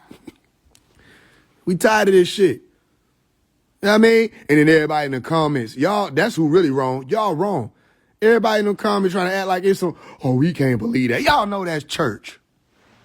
Y'all know that's just church. This ain't no viral moment. This is regular. I'm like, man, ain't nothing to see here. This is regular church shit. They've been telling y'all gonna burn in hell since you was 3. You didn't even know how to spell that. Did you eat that cookie? You gonna burn in hell. What? You was 3. You knew what ouch meant. You knew hot. And you start putting this shit together. You crying. Traumatized. Want to give me a hard time because your parents fucking tortured you. That's regular church. That ain't nothing new. We done seen this our whole life. Better get right with the Lord. All right, show me where he at. It's in your heart. Which artist? Oh, okay, help me out. You ain't telling me this nigga was pulmonary the whole time? I'm trying to figure this shit out. You see? It's like, this is what's been pushed on all of the people. So we looking at a little piece of the video and everybody trying to act all surprised. Oh, I can't believe this. That's too much. You did that Sunday. You just did that. You just did that to a child. They was getting them some rest. You want to know why? Because they tired. Pastor up there running his mouth. Been up there running his mouth for 3 hours. You shoving the child. Listen when God talk. This ain't God. This is Tyrone. We know him. We know Tyrone. You understand? Like that. It's all jokes. It's all games. It's all illusion and facade. That's a cult. Let's talk about it. Let's talk about it. It's very cultish for you to ask somebody, so do you accept Jesus died for our sins and bled out on the cross and his blood saved us and we covered in it? Ooh, wait a minute. Start over. Like, yo, I just got out the car. I just got out the car, Toy. I got some more stuff in here. You want to help me with it? I'll help you with it, but first, I need to know. So, okay, say it again. You want to know if I believe that I was covered in blood? No, I'd rather not be covered in blood. You don't want to be covered in the blood of Jesus? It makes it worse because I don't even know who that is. Who is that? Oh, and you show me a picture. This white guy? Well, it's like it keeps getting worse. It just keeps getting worse. Like, why do I need to be covered in his blood? The blood, if he did bleed, didn't it dry up by now? It's been a long enough time. No, you need to be covered in it right now. How am I going to be covered in it right now? Like, you got to make this make sense for me. He did that for you. I'm born in 1998. Ain't no way the hell he did that for me. I wasn't here. He did that for whoever was there if he did it. What do you call it? Possessed by a devil. Like, man, that's a cult. That's a cult. The blood of Jesus. I plead the blood. You what? Man, listen. Yeah, that's a cult. Slapping the children. Nigga walked up to her, start touching her forehead. Get your weird ass on. Why the fuck you touch her head, nigga? I know she tired of that shit. I know she tired. And I wish I could just meet that girl and tell her, you don't gotta believe nothing they saying. You don't gotta believe nothing they saying. And you can ask them questions. You know that? You can ask them. And they're gonna say you a devil. They're gonna say only a devil question God. They're gonna say just believe. And you don't have to believe nothing they saying. That's why I want to tell that little girl. Hey, you listen, you ain't tripping and don't ever stop speaking your mind. You know what I mean? Yeah. They don't know what they talking about. Start asking them questions. Here go a book. Read that. And then once you get enough, and once you find out what it is, you start asking them every question in this book. Read it. Take a little time. Take a summer. Memorize it. And then go out. And be great. And you'll shut all that illusion down. I wish I would have been at that church. All the people standing there, they're going to sit there and let it happen. That ain't how it's supposed to go. You know what I mean? You're supposed to protect the children. You always protect the youth. But how you going to protect the youth when everybody a part of the cult? So let's play. Hebrew Israelites, let's be for real. Y'all are a cult then. Y'all have an invisible leader too. Y'all call him Yahushua. You ain't never met him. That's worse. It'd be different if the nigga name was Greg. Like, you'd be like, where Greg at? He down the street right there at the barbecue shop. Oh, yeah, cool, barbecue shop. All right, yeah, I go meet Greg, talk to Greg, and see whether or not it's a cult and other stuff that y'all got going on. And talk about y'all done established some shit amongst yourselves, attire grouping and everything, and how to scream at people and all of that, and afterlife and chariots of fire. And, nigga, where's Jesus? You mean Yahushua? Okay, however how you shout it, where he at? Let's be for real. I know he's real. Okay. You know he real how? Remember we talked to these people and they'll say, in my spirit. I'm like, that's not the same. That's not the same. You know that, right? Like how you know the homeboy that's sitting right next to you. What's your name, bro? My name Kev. All right, Kev. You see how you know who Kev is? Yeah. All right. How you know Jesus? How you know Yeshua? You don't know him. You making it up. And y'all been playing cosplay for however long you joined it. And then you telling me that Malachi started a cult because we have a culture? Because we have a language that we speak that's ours, that's a cult, and we don't believe anything, which makes no sense because if I'm a part of a cult, I should have a belief. What's my belief? You with me? So, Jesus, Yeshua, Yahushua, Krishna, Buddha, any of these beings that these people believe in, that's cultist behavior then too. My point is, anytime these people start trying to say, Nuwapu, anything that we're doing is a cult, even what I'm doing is a cult, make sure you know what a cult is. A cult has a leader, and we were just looking at it today. A cult has a leader that he's the only one who has the authority. Nobody else is in a position to do anything. That's a cult. Everything that they've been trying to say is a cult. If you look at what their definitions are, it points to the religions. It points to the military. The military is a cult. It points to workspaces. There's a lot of workspaces that are cultish. You know what I'm saying? You walk in, niggas got cheese hats on because they work at Pizza Hut. Like, yo, are you okay? The boss told us to, well, the boss? That sounds cultish. No. It's not like that. It's not like what? So if he tell you to clock out, do you clock out? Yeah. If you want to get a day off, do you got to ask him? Yeah. Okay, you're in a cult. I mean, what? You joined Corporate America. It's right there in the front. It's Corporate America.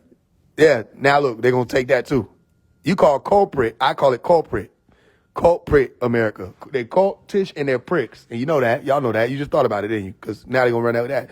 Yeah, you brought Corporate America to the scene and you joined that and everything they tell you to do, you do it. You dress how they tell you to. Y'all all dress the same. Right? When I walk in, you have the same statements. You know what I mean? Welcome in. Oh, that's very weird. You just said that to the next person that came in. Welcome in. Right? And when I walk up to, how can I help you? Can I help you with anything? Some of them don't even know what they're saying. They just say, how are you? You're total is da-da-da-da. And I'm just looking at them. What are you looking at me for? Well, I didn't get to tell you how I was. What are you talking about? You don't even know what you asked me. You want to know why? Because you're just repeating what the cult tells you to say. So all y'all in cults, only ones not in cults is me. And anybody that got sense. All y'all is actually in cults. Y'all have belief systems and things you allow. So this was not something that was like odd. This is regular as hell. No pun intended. It's regular. And that child is in danger. It's not safe for children around Pentecostal church environments, Christian environments. It's not safe for children because the hypocrisy is overwhelming.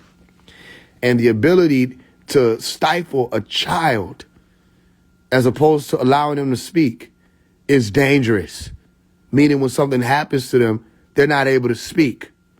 When somebody does something to them, they don't know whether or not they can come to you. That's a dangerous environment. You want to know what didn't happen to me as a child? I wasn't stifled.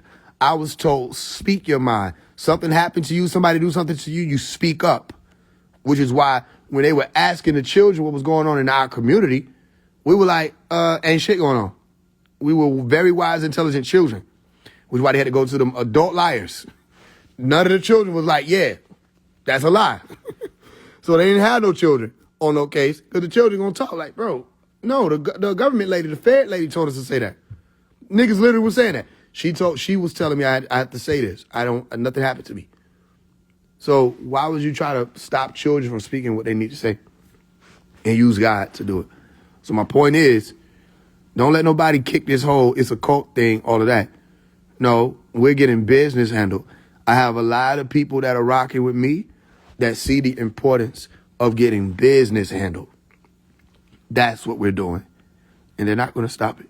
So I wanted to call. Anybody got any questions so far? I know we did a whole big, for one, teaching. Some of it's new to y'all. Some of it is not so new because some of y'all been around long enough to see that a lot of it is really repetitive because we've been having to teach the same thing over and over, especially for new people.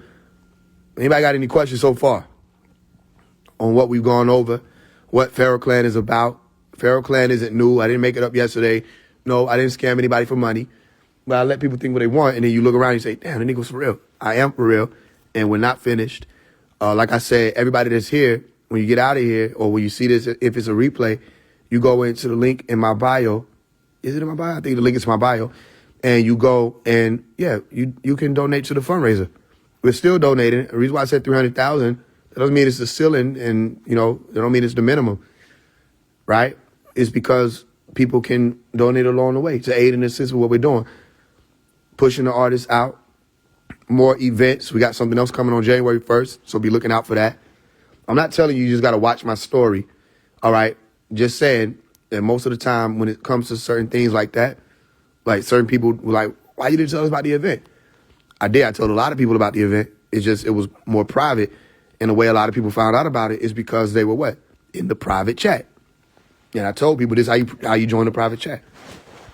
You know what I mean? So the money ain't even no problem. The thing is they don't want me to have any funds.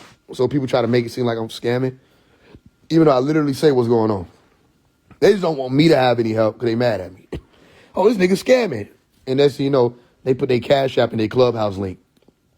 And say, y'all can send some funds to support the room. Support the room for what? Because you talking? So, but when it comes to Faise One, he's scamming because he's telling people that they can send funds to support something that actually matters and is making moves and influencing people to do better. A lot of people have been influenced to do better. Y'all hear me? That's all, you know what I mean, that really matters at the end of the day, that it's not just one person getting no glory. Other people are rising up and doing better. Okay, what's the questions? Let's do it. What was those? Okay, hold on. Y'all need producers or beat makers? Sure. Get in touch with me. What was those tones your wife spoke in the video she made when you disappeared? I don't remember, bro. I don't know what you're saying. If you're talking about one of the books we read, if it was, I can't remember. It might have been I don't remember. You alive? Okay. What was the name of that book that you mentioned about the elite? The name of the book is called How to Speak Elite. All right. If somebody would comment how people can get the books, I'll pin it to allow y'all to get the books. That way, if you want to send in something, you don't just have to send a donation. You can get some books. There are 19 books that I've written so far. No coincidence. Are you still selling your books? That's that answer for that, Anna Lynn. So somebody would comment it out. I'll pin it so that y'all can, it's no longer Play for Change. It's Through the Sun. Y'all know they shut Play for Change down. People was hating. You know, they do that often. What else? You believe in masonry, so you're a builder. What'd you build? I don't believe in masonry. I don't know where you got that. I know what masonry is. Is this going to be on the YouTube archive because there hasn't been an upload for a minute? There's a possibility that it will be, but let me tell you something. We're moving from the Faise One Live archive. What's going to wind up happening is we're going to start putting the lives up on my actual YouTube channel for Faise One. So if you haven't followed that, that's what we're going to start doing eventually. Organic movement. Yep. Song with Northside Baby. You know it's coming. We just signed Northside Baby. How can I submit my music as an artist? You can just keep being persistent and tag me in it, and I see things. I'll go and check out certain things. Don't think that you have to be signed to get support. I never received the Telegram link.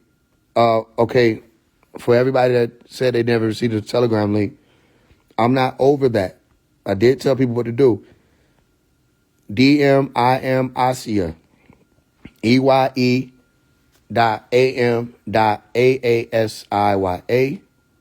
Okay, and if you didn't send your email, that'd be one reason why you didn't get it. I did say send your email, but I'm not over that, okay? But a lot of people got the link. It ain't like nobody got the link. It's how many people, 70, 80 some people in the room. Are you signing new artists? We already signed 9. What I tell you to do is keep walking, keep doing good works, stay persistent, tag me in certain things. I'll see it, all right? If you want to be around and involved in doing good works.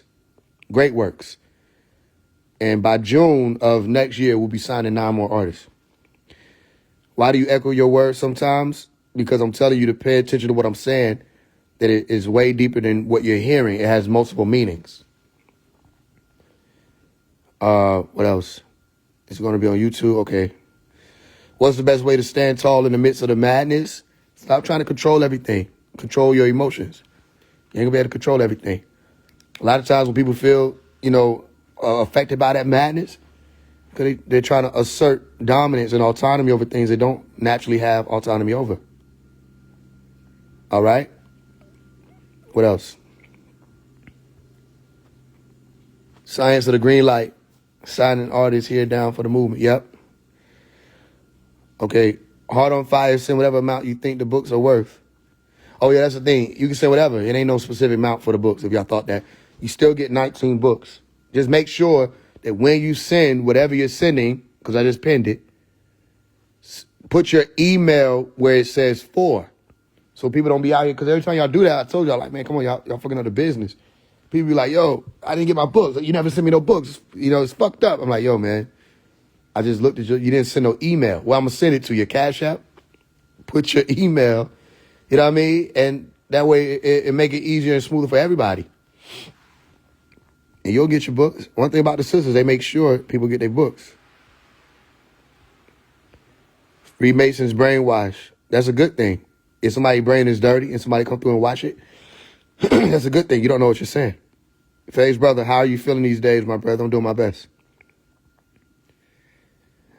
Yep, message. All respect to you, Faise. You have your information and it's solid. I'm a Hebrew Israelite and that's my nationality, not a religion. I understand what you mean. Faise, didn't you say y'all would need streamers? Streamers? No, I didn't say we would need streamers. I don't think we said we would need streamers. I think I remember somebody bringing it up. If that was you, I was like, I wouldn't be against that. That's interesting for a label to be working with a streamer. Start streaming, get active. Is there a specific way to walk with you? I recognize I won't reach your level, but no, I don't ever say that. You can surpass me.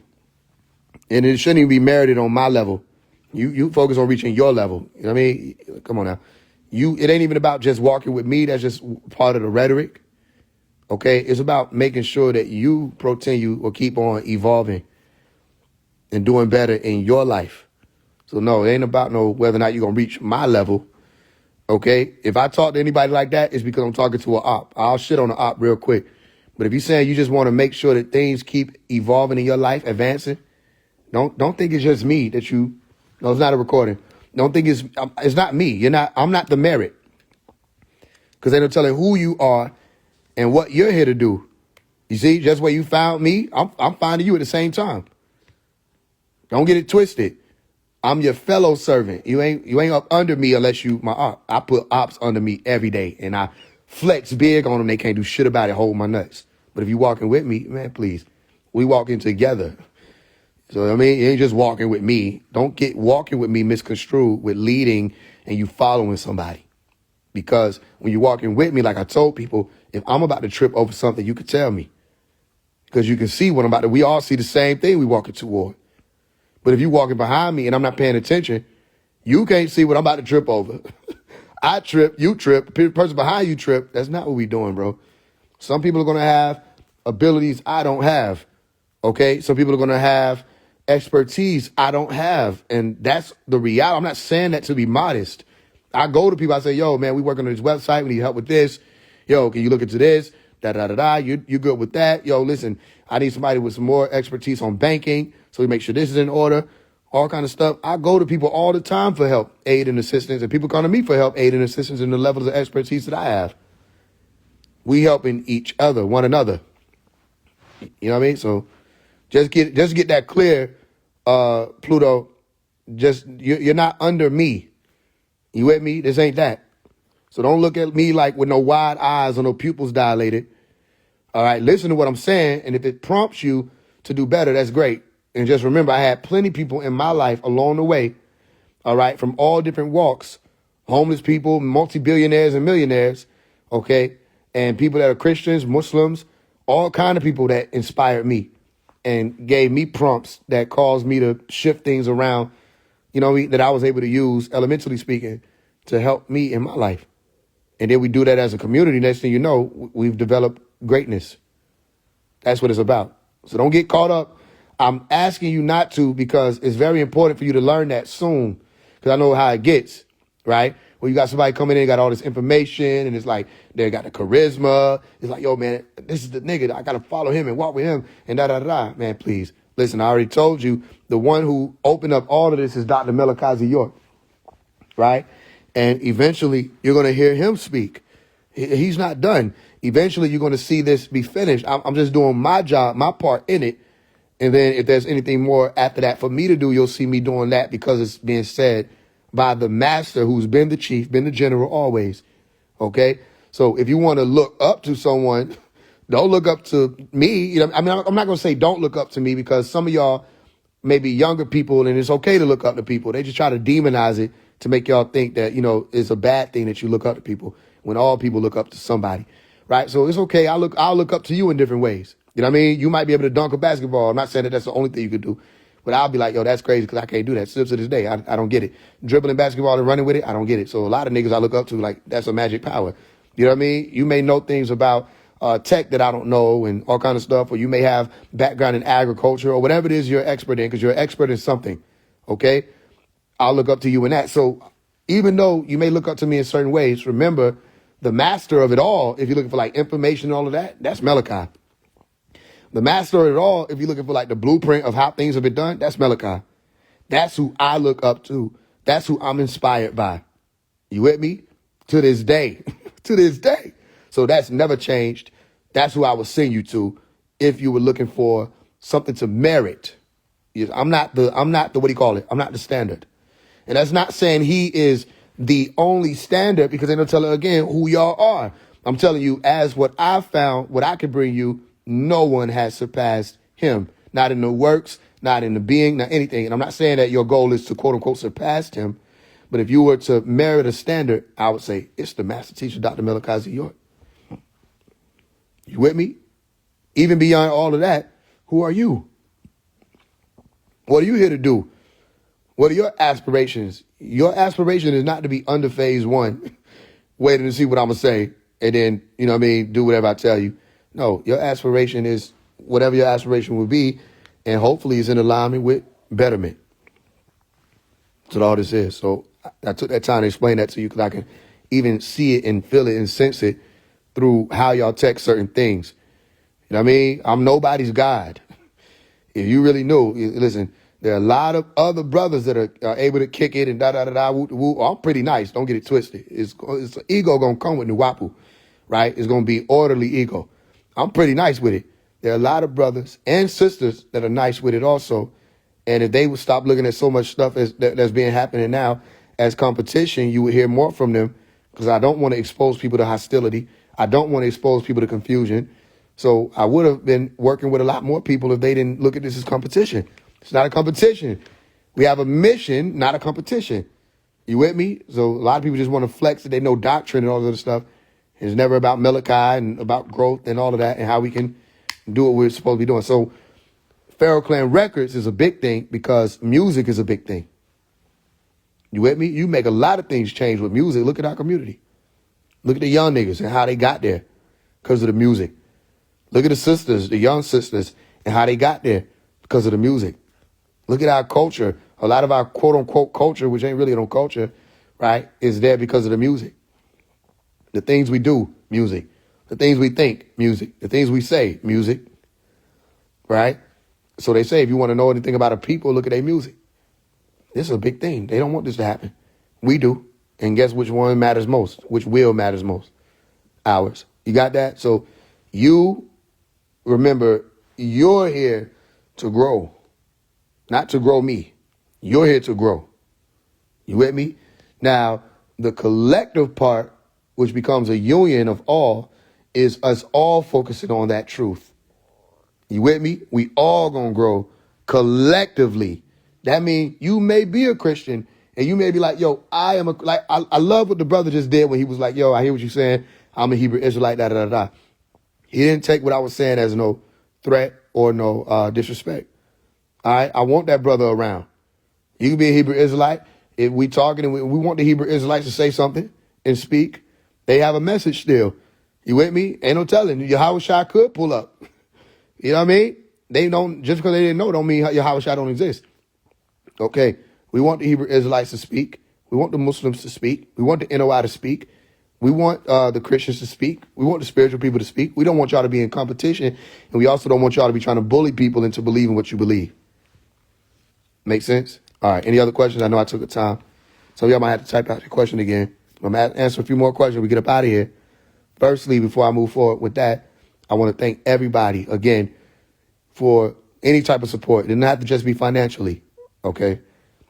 Those of you who shared the posts, those of y'all who told people follow Faise One, those of y'all who were like, yo, listen to this song, right? Or listen to this artist.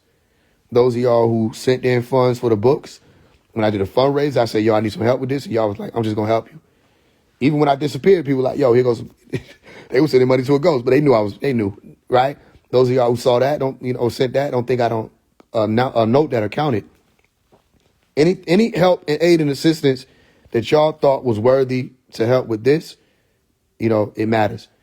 I didn't listen. My goal wasn't to be working nobody's job and be stuck under nobody's clock and trying to figure out when I could merit time to do this.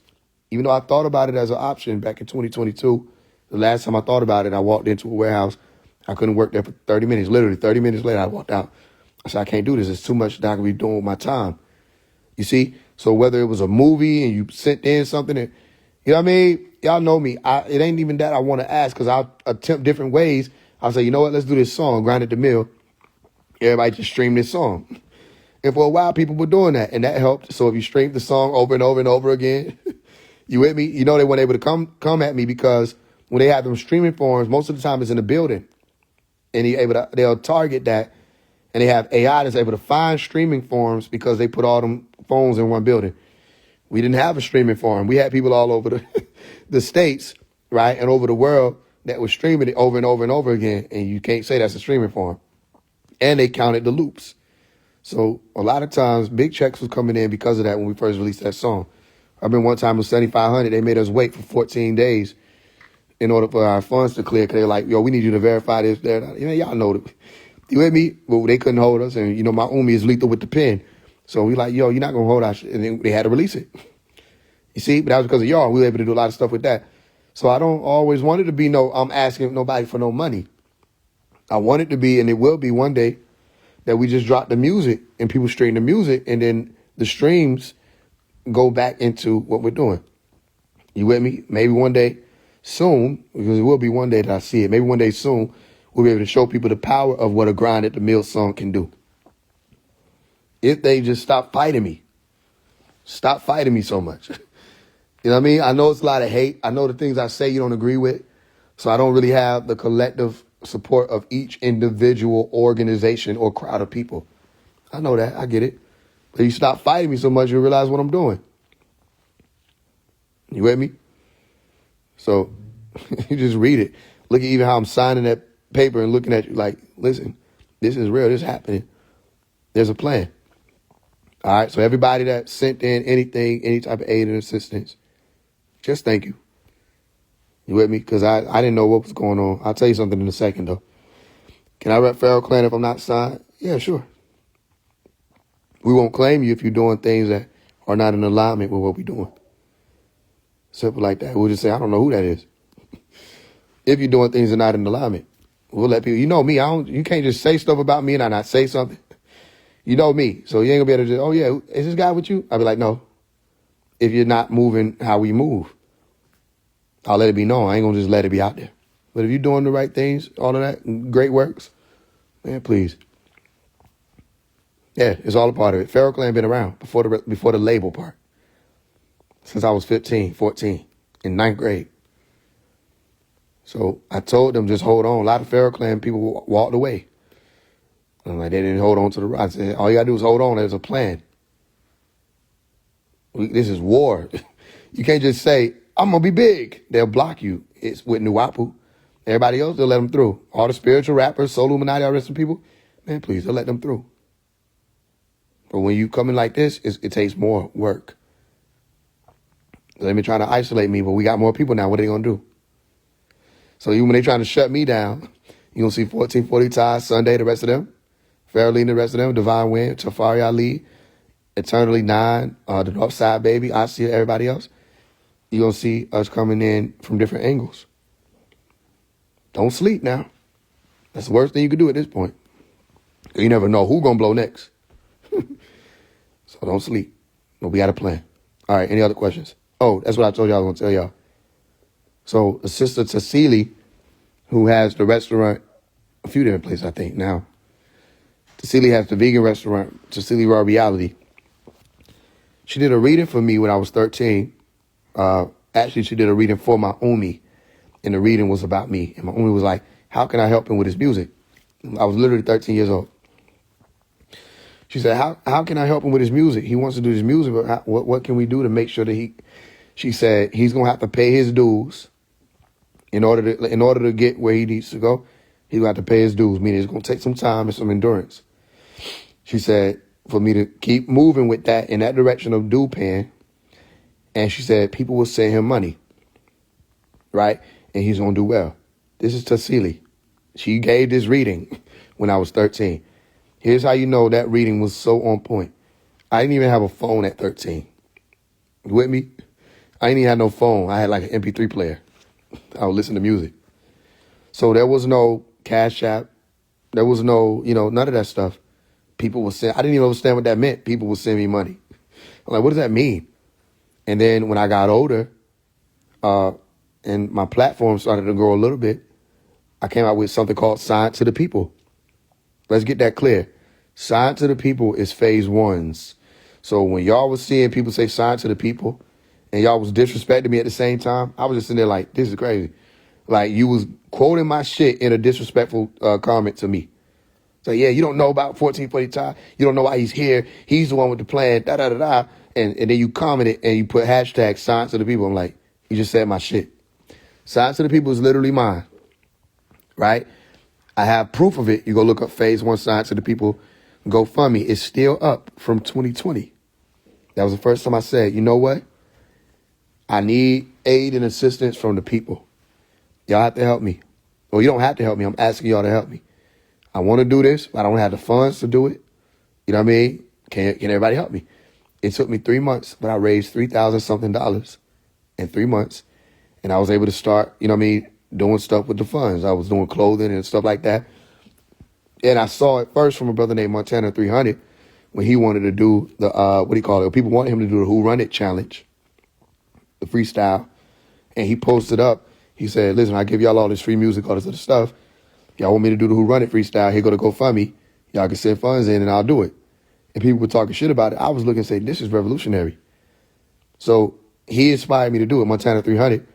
I said, you know what? I'm going to go to the people. I wasn't even thinking what Tassili said.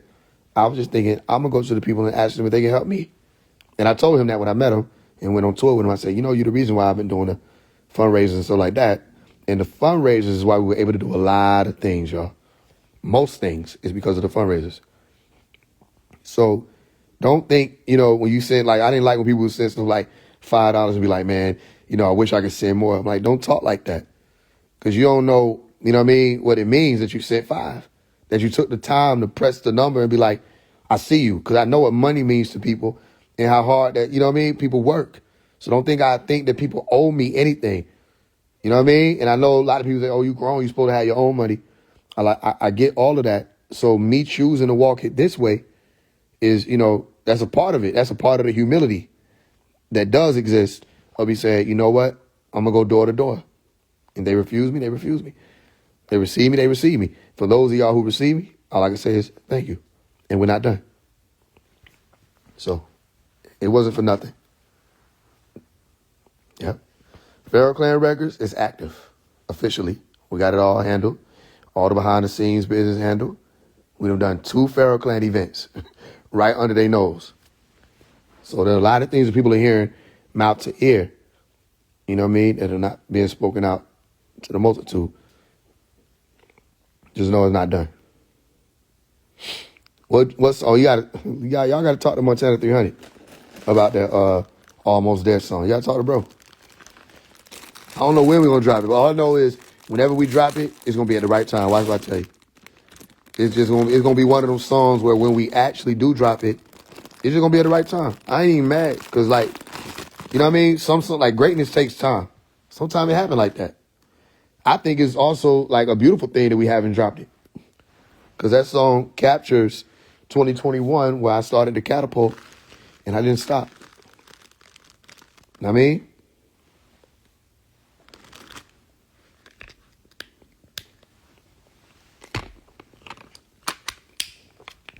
The title says, oh yeah, they're almost there. Much love to you and your mommy. Much love to you. Anything else? Y'all see how to get the books. Those of y'all who want to donate to the Pharaoh Clan, don't worry. I'll be pushing it out more. I know the brother 1440 Top, a few people was like, yo, I want to help with the pushing the fundraiser. So I'll activate it again. Those of y'all who on this live right now, if you go to the pinned message and screenshot, you'll see how you can go ahead and send whatever you want to send to donate to the movement and get books. So put your email with it and you can get some books with it. It's 19 books. So you got a lot of reading to do, right? Some of them are shorter than others, some of them real long. But it's like, you'll see that, because I started writing the books in 2020. You'll see, oh yeah, he been planning this. You with me? So I wasn't upset when people were like, yo, man, this nigga faked his death. I'm like, no, I didn't. No, I didn't. Nobody said that. You said that. You was hearing words that would trigger words that made you think about suicide and death. That's your background. You know what I mean? Stop being so gullible. Stop believing everything. Stop assuming that you know what's happening. If that's tough for you to think about, all right, then you're not ready for what's coming. You know what I mean? When you see a man put on a man suit, all right, and you see the brothers walking around with white gloves on, you need to be paying attention. There's some magic about to happen. A lot of magic about to happen. A lot of illusions, okay? A lot of that's coming. And it's all for great reason. They're not the only illusionists. We know how to move with light. Come on. We know what to do with light. So just watch. That was interesting. Any other questions? What I got to do for the Chi teaching? Don't wait on me. I'll say that because you've been asking for a while about it. We're going to get around to it. But why you waiting on me? You know how long it's been since I did the 17 classes back to back? It's been a while. You should be able to teach me about Chi. That's what I'm telling you. You waiting on me to teach Chi? Or Ki? Really? That's what it is. You waiting on me to teach Ki or Chi? Why are you not learning it yourself? There's so many different videos and books that you could have read by now. That's what I'm telling you. Why are you waiting on me? That's why everybody looking at y'all crazy like y'all are Faiseites and y'all, man, stop doing it like that. I tell you how to do it. By the time you done figured out, damn, this nigga ain't taught it yet. You should have been learning it by yourself. You should be able to do it. You need to do a live on Chi. By the time January 1st come, if you can't do a live on Chi, I don't want you to ever ask me nothing about Chi no more. You should be able to at least do a 30-minute class on it, long as you done had. Don't sit there and wait on nothing or nobody. How do you get alignment and know your mission? Sometimes, let me tell you the simplest answer I can give you, most people won't say. Sometimes you got to choose your mission, bro. You with me? Go study the law of power. Look at the law of power number 25. All right? Sometimes you got to stop what you're doing and just choose your mission. You could be at work right now, all right? Like I was when I was flipping back and forth between the chip bags, right? And I saw the old head that was slamming the boxes closed and slam, pass it on. Slam, pass it on. I'm like, okay, he doing that for a second. I look back up 30 minutes later, he's still doing that slam. I said, no, this is a trap. I made a decision. I said, I don't want to work here. And I walked out. I ain't said nothing to nobody. I walked out, left. I didn't have to tell you nothing. I'm gone. I decided I was going to do something else. You see? So when you say, what's your mission? Man, choose one. If you don't have one by now, make one up. And figure out how you're going to align whatever it is you just made up, whatever purpose it is, align it with greater works. Join forces with people that are already doing works. You know what I mean? That are causing people to be in a better position. Ain't nothing wrong with telling people to stop smoking marijuana. Ain't nothing wrong with telling people to stop watching pornography. Ain't nothing wrong with telling people to stop having casual sex all over the world. Ain't nothing wrong with telling people to stop indulging in vanity. Ain't nothing wrong with telling people to stop drinking alcohol back to back, becoming alcoholics. Ain't nothing wrong with telling people to do, stop doing these things that are causing ailments in their life. That's one piece of it. Advising people to do better and making sure that you're not just advising people to do better, that you're focusing on doing better yourself. And then you can pick any field to do that. You know what I mean? So make a decision. That's your simple answer. Make a decision. Choose one. Choose a mission. Other than that, what? You want me to give you one? Choose a mission that better aligns or best aligns with you. Make sense? And then from there, you work up. All right. Any other questions? What do you use for making beats? If I make a beat, I'll use Logic. It's probably one of the worst programs, but I make it work.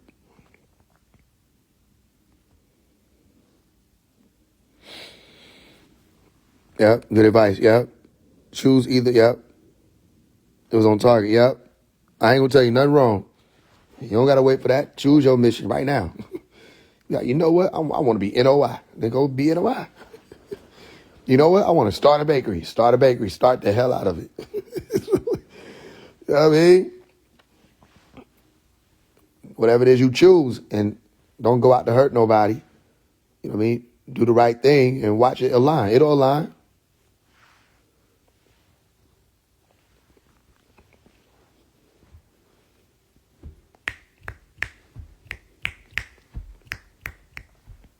Any other questions? Better get up out of here. They got another movie I just heard about called Eternity. Eventually, I'm going to check that out. A lot of movies about life and death, ain't it? Interestingly enough. Oh, who saw the Wicked movie? Spoiler. Did you see the end when she faked her death?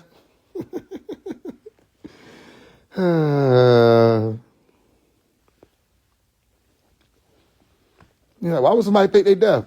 You don't know humans. Anything to get the fuck away from y'all. If you think, oh, you're a human too, then you don't know what I'm saying.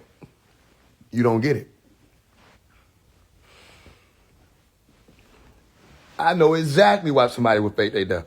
I didn't fake my death. I'm here talking to you. Trust me. If I ever disappear by way of dying or faking my death, you won't hear from me. I'm gone. He ain't fake his death.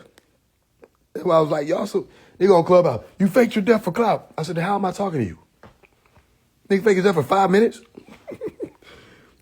What are you talking about? No, you just won't understand it. And they were mad about was I won't tell them everything. I ain't telling you shit. You don't know what's happening. And you think it's over.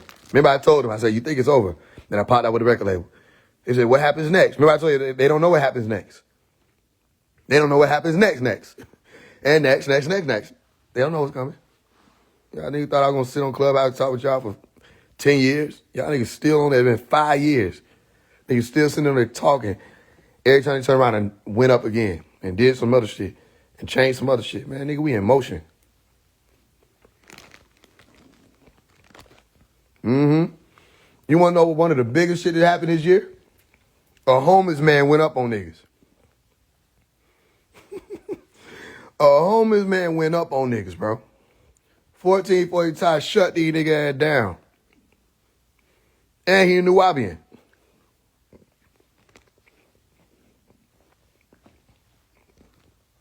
That was big. They say you got to be having the money, all the other stuff to go up on niggas. Please.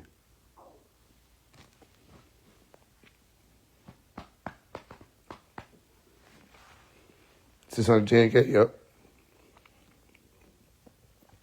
I ain't even noticed that. Because we just hit 600, didn't we? And we don't keep growing. What y'all think? 1 million before the end of next year? You know what happened when we hit that 1 million?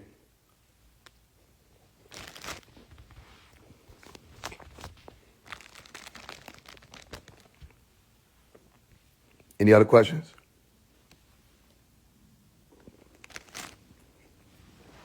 Is it true when somebody dies, his or her soul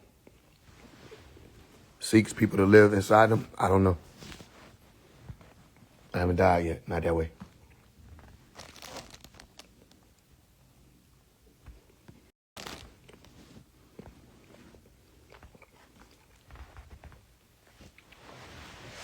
What happens when we hit 1 million? Okay, I'm going to break it down to you. Give me a second. Fucking know the lemon loaf. That was going on. It's none of your business what's going on, but I'm telling you anyway. Now you got to eat around a lemon loaf. You don't want to, you know what I'm saying, waste ice and type shit. You be like, man, let me just.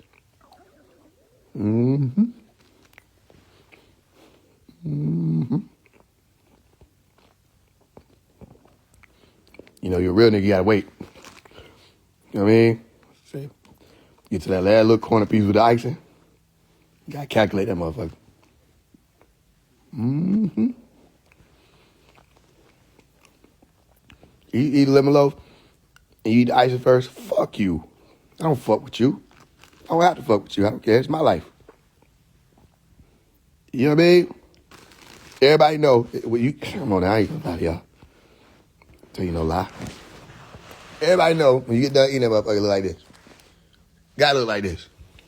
If it don't look like this, man, fuck you. You gotta have that. What you living for? What you do that for? Why would you start it? Ain't gonna finish it right. I mean,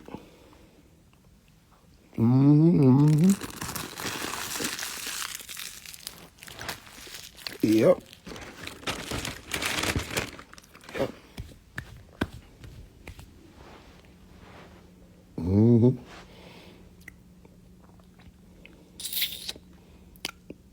Yeah, what we were talking about?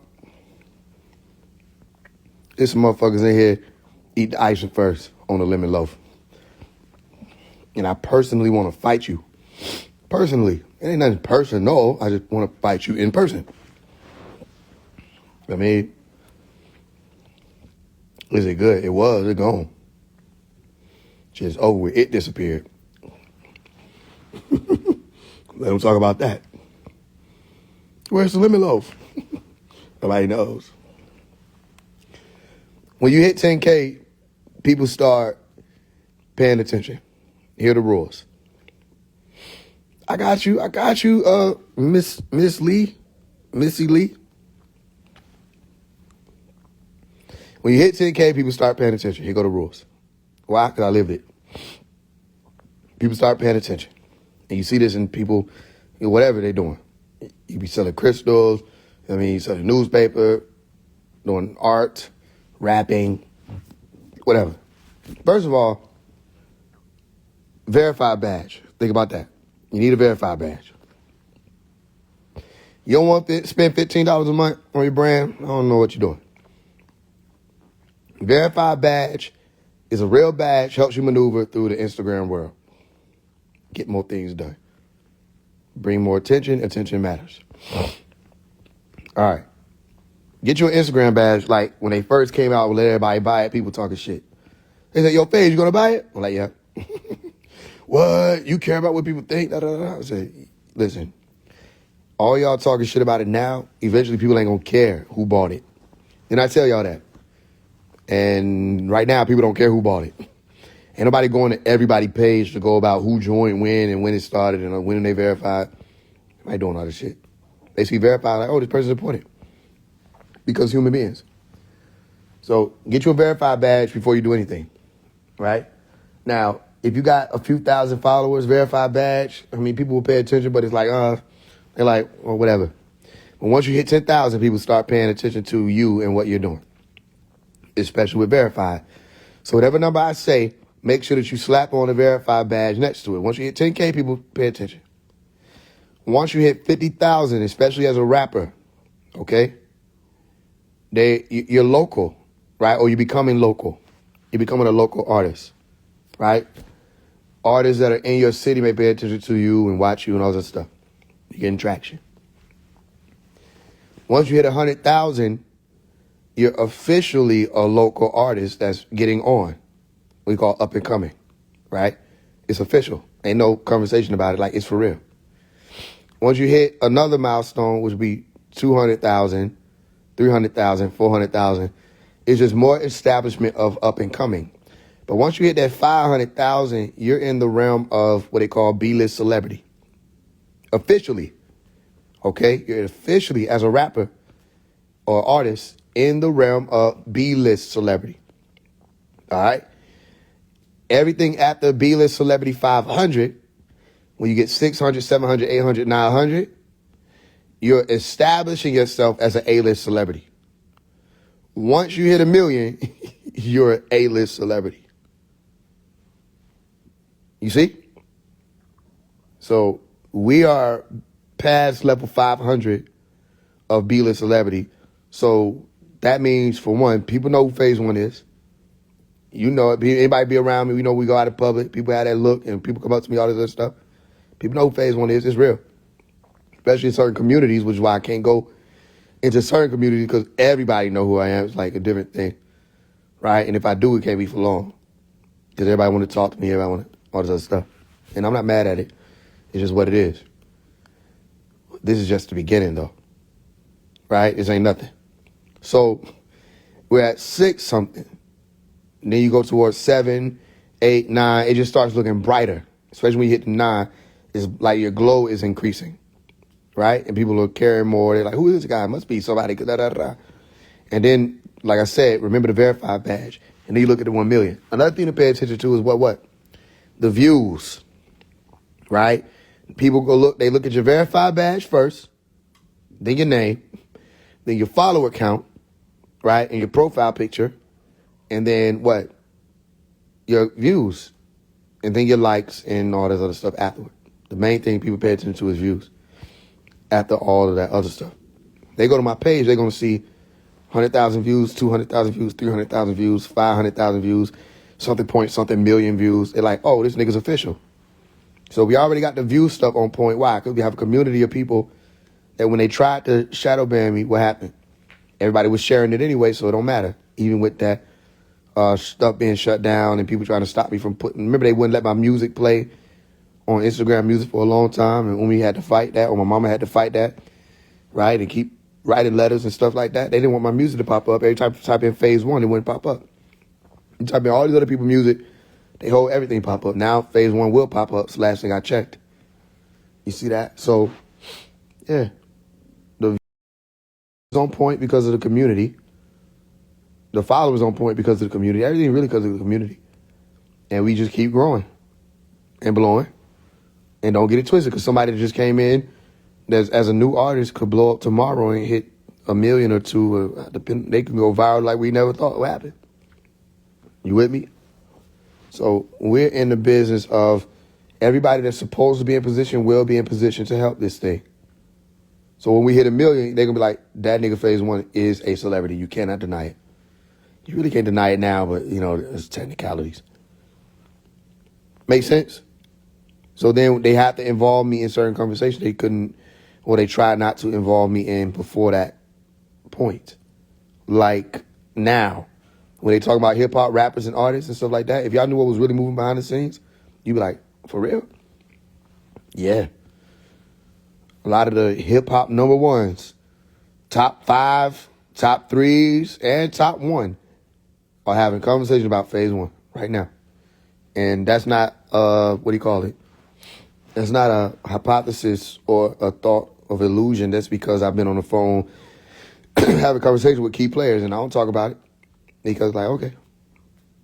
When I was 12, 13, it probably would have been different. Like, yo.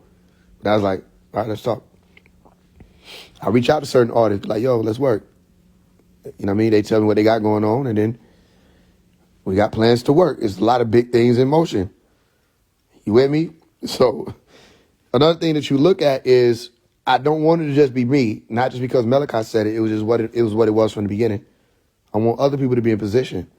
So I'm not just focusing resources on Faise One. When we planning the, the fundraising and stuff like that, it won't be, let's put some money behind Faise One. Now we got other artists to help aid and assist, which was we already started doing before we were signing people. We was already putting money together. Say, yo, y'all want to help this person get posted, da-da-da-da. Or, hey, we got this, mixtape or this EP. Y'all want to help put some funds behind that? I talk to people and explain to people, show people receipts about what's moving. So everybody that's on point, just stay on point. I'm about to get ready. I want to see what's going on with this eternity thing. Right? Everybody stay on point. All right? No matter what happens. Don't believe anything. Okay? Just watch everything. Observe everything. And if you want to be a part of stuff, let me know. I'll show you what's moving. But don't think, one, that I'm looking for a handout. I work. All right? I actually said this. I'll tell you this because I love to be me, right? I said, you know what? I'm about to start shooting music videos with my phone. I'm about to just start because I'll be wanting to put a lot of stuff out. And sometimes I don't be having the funds to do the music videos how I want to do them and all that stuff. I said, you know what? I'm about to go back to just shooting music videos how I started. Using my phone, using whatever effects I want to use. I'm going to just start putting shit out and have my peoples hold the camera. You know what I mean? And we'll learn this shit and figure this shit out together. And if I need to, I get a better phone. I'm about to start shooting my own videos again, just shoot them. Just put more stuff out. I used to do that. I used to get a little Canon camera and go around shooting. I said, I really overcomplicated a lot of stuff. The Letter to Sexy Red was a video I shot in 30 minutes. You know what I mean? You really don't need to be listening to people. Letter to Sexy Red got over 400-some thousand views. you know what I mean? It's like, bro, that video didn't cost really nothing. And I shot it in a few minutes, and most of it was clips from Sexy Red. I shot that shit in a hotel room with different angles, writing in the Bible. There was a concept or procept. It was all, you know what I mean? So I'm like, you know what? I'm about to either get a little camera, like a little Canon or something like that. I'm just going to start shooting again, bro. Like, we going to, you know what I mean? And so either way it goes, we're going to be budgeting differently. We're going to be moving differently, putting out more. So just be ready. I know y'all excited. I'm excited. I can't wait to really start introducing to y'all the lineup of the artists that we have that are with us. I can't really wait to start introducing y'all to who's with us because everybody's talented. Everybody fine. You with me? So, I mean, it's going to be interesting. So you see Sunday and Ty out there. I know y'all starting to get acclimated with them. The sister with the fro and brother 1440 Ty, Sunday and Ty. Yeah, there's more. But wait, there's more. Bro, all y'all go so hard. I mean, it's real. Everybody fine. Tafari Ali fine. I mean, you know what I mean? This is why it's going to be different, right? Because we're going to have funds, not just with the fundraising. We're going to have a community of people ready to put the funds together. Funds to push people on these blogs and stuff like that. We're going to pay them fines. You know what I mean? Or them fees. We're going to pay them fees, get people in. And it ain't going to be no one person need to put up 500 behind somebody. We got 50 people. Everybody got to put in 10. Simple, easy. All right, on this day, we're going to put $10 in. Everybody come with their 10. Boom, y'all ready? All right, cool. Live mixtape, post this. Boom. Whoever else, post this. You with me? So that's what I'm saying. And then it's like, once y'all see it in motion, I think it also going to help for y'all to see who I am when you realize it's not about me. Maybe y'all want to participate more. Maybe that's what you needed to see. That I wasn't in it for myself. Then maybe more people will help and be like, yo, we got this. And then we'll be able to hold meetings like on these lives. Be like, yo, what do y'all think of some things y'all, need spoken about in the community? Or what are some things y'all think need to be trending or, moved so people could be on that and we could talk? And then guess what we do as a conglomerate of artists or a team of artists? We go in and we make songs about it.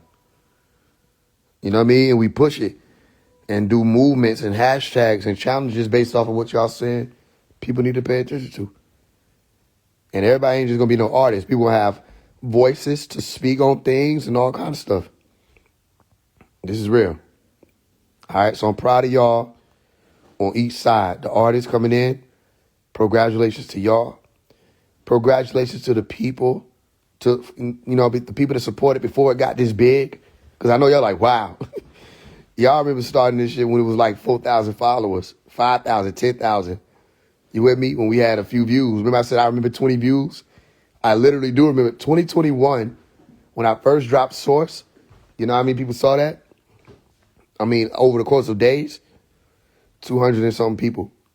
When I first dropped it and was performing it on Instagram, like 200 people saw it. I remember 2019 when we first was performing, like literally performing the songs all the way. The most we probably get is like 5,000 views if it went big. I was like, yo, this is huge. So I remember all them days where we got small views on things. I might post something to get like a couple hundred views, 1,000 views, whatever. I remember the brother Slime Like Shawty, when Slime Like Shawty reposted the Everybody remix I did, when he was like, ain't nobody fucking with bro, right? That got 17,000 views. And I was like, yo, this is huge. Like, well, we got 17,000. So for us to be able to post something and it don't make sense if we don't get 100,000 views, it's just still interesting to watch. Sometimes I'd be like, yo, what is going on? Like, I'll post something and it immediately go up. Like, I'll be like, yo. Because, you got to act like you're not surprised by this shit. Sometimes nigga be surprised by how a lot of this stuff really came to fruition. And I want to share it with everybody that's walking with me. I don't want the light on just me. Like, I'm like, y'all, we doing this. We showing them that they weren't right. You know what I mean? We had the pen, and we have the pen now. All right? I love y'all. I think we touched on everything. Anybody want the books, you know how to get the books. Screenshot that. If you already got the books and, you just want to help out, you go to the link in my bio, just, send a donation. And you can keep doing that. I'm not telling you put me on your, what do you call it, on your check dates now, that every time your check come in, you got to, I'm not saying that, y'all. It's my job, it's my responsibility and our responsibility, especially those who are part of the label, to shop and push the fundraiser.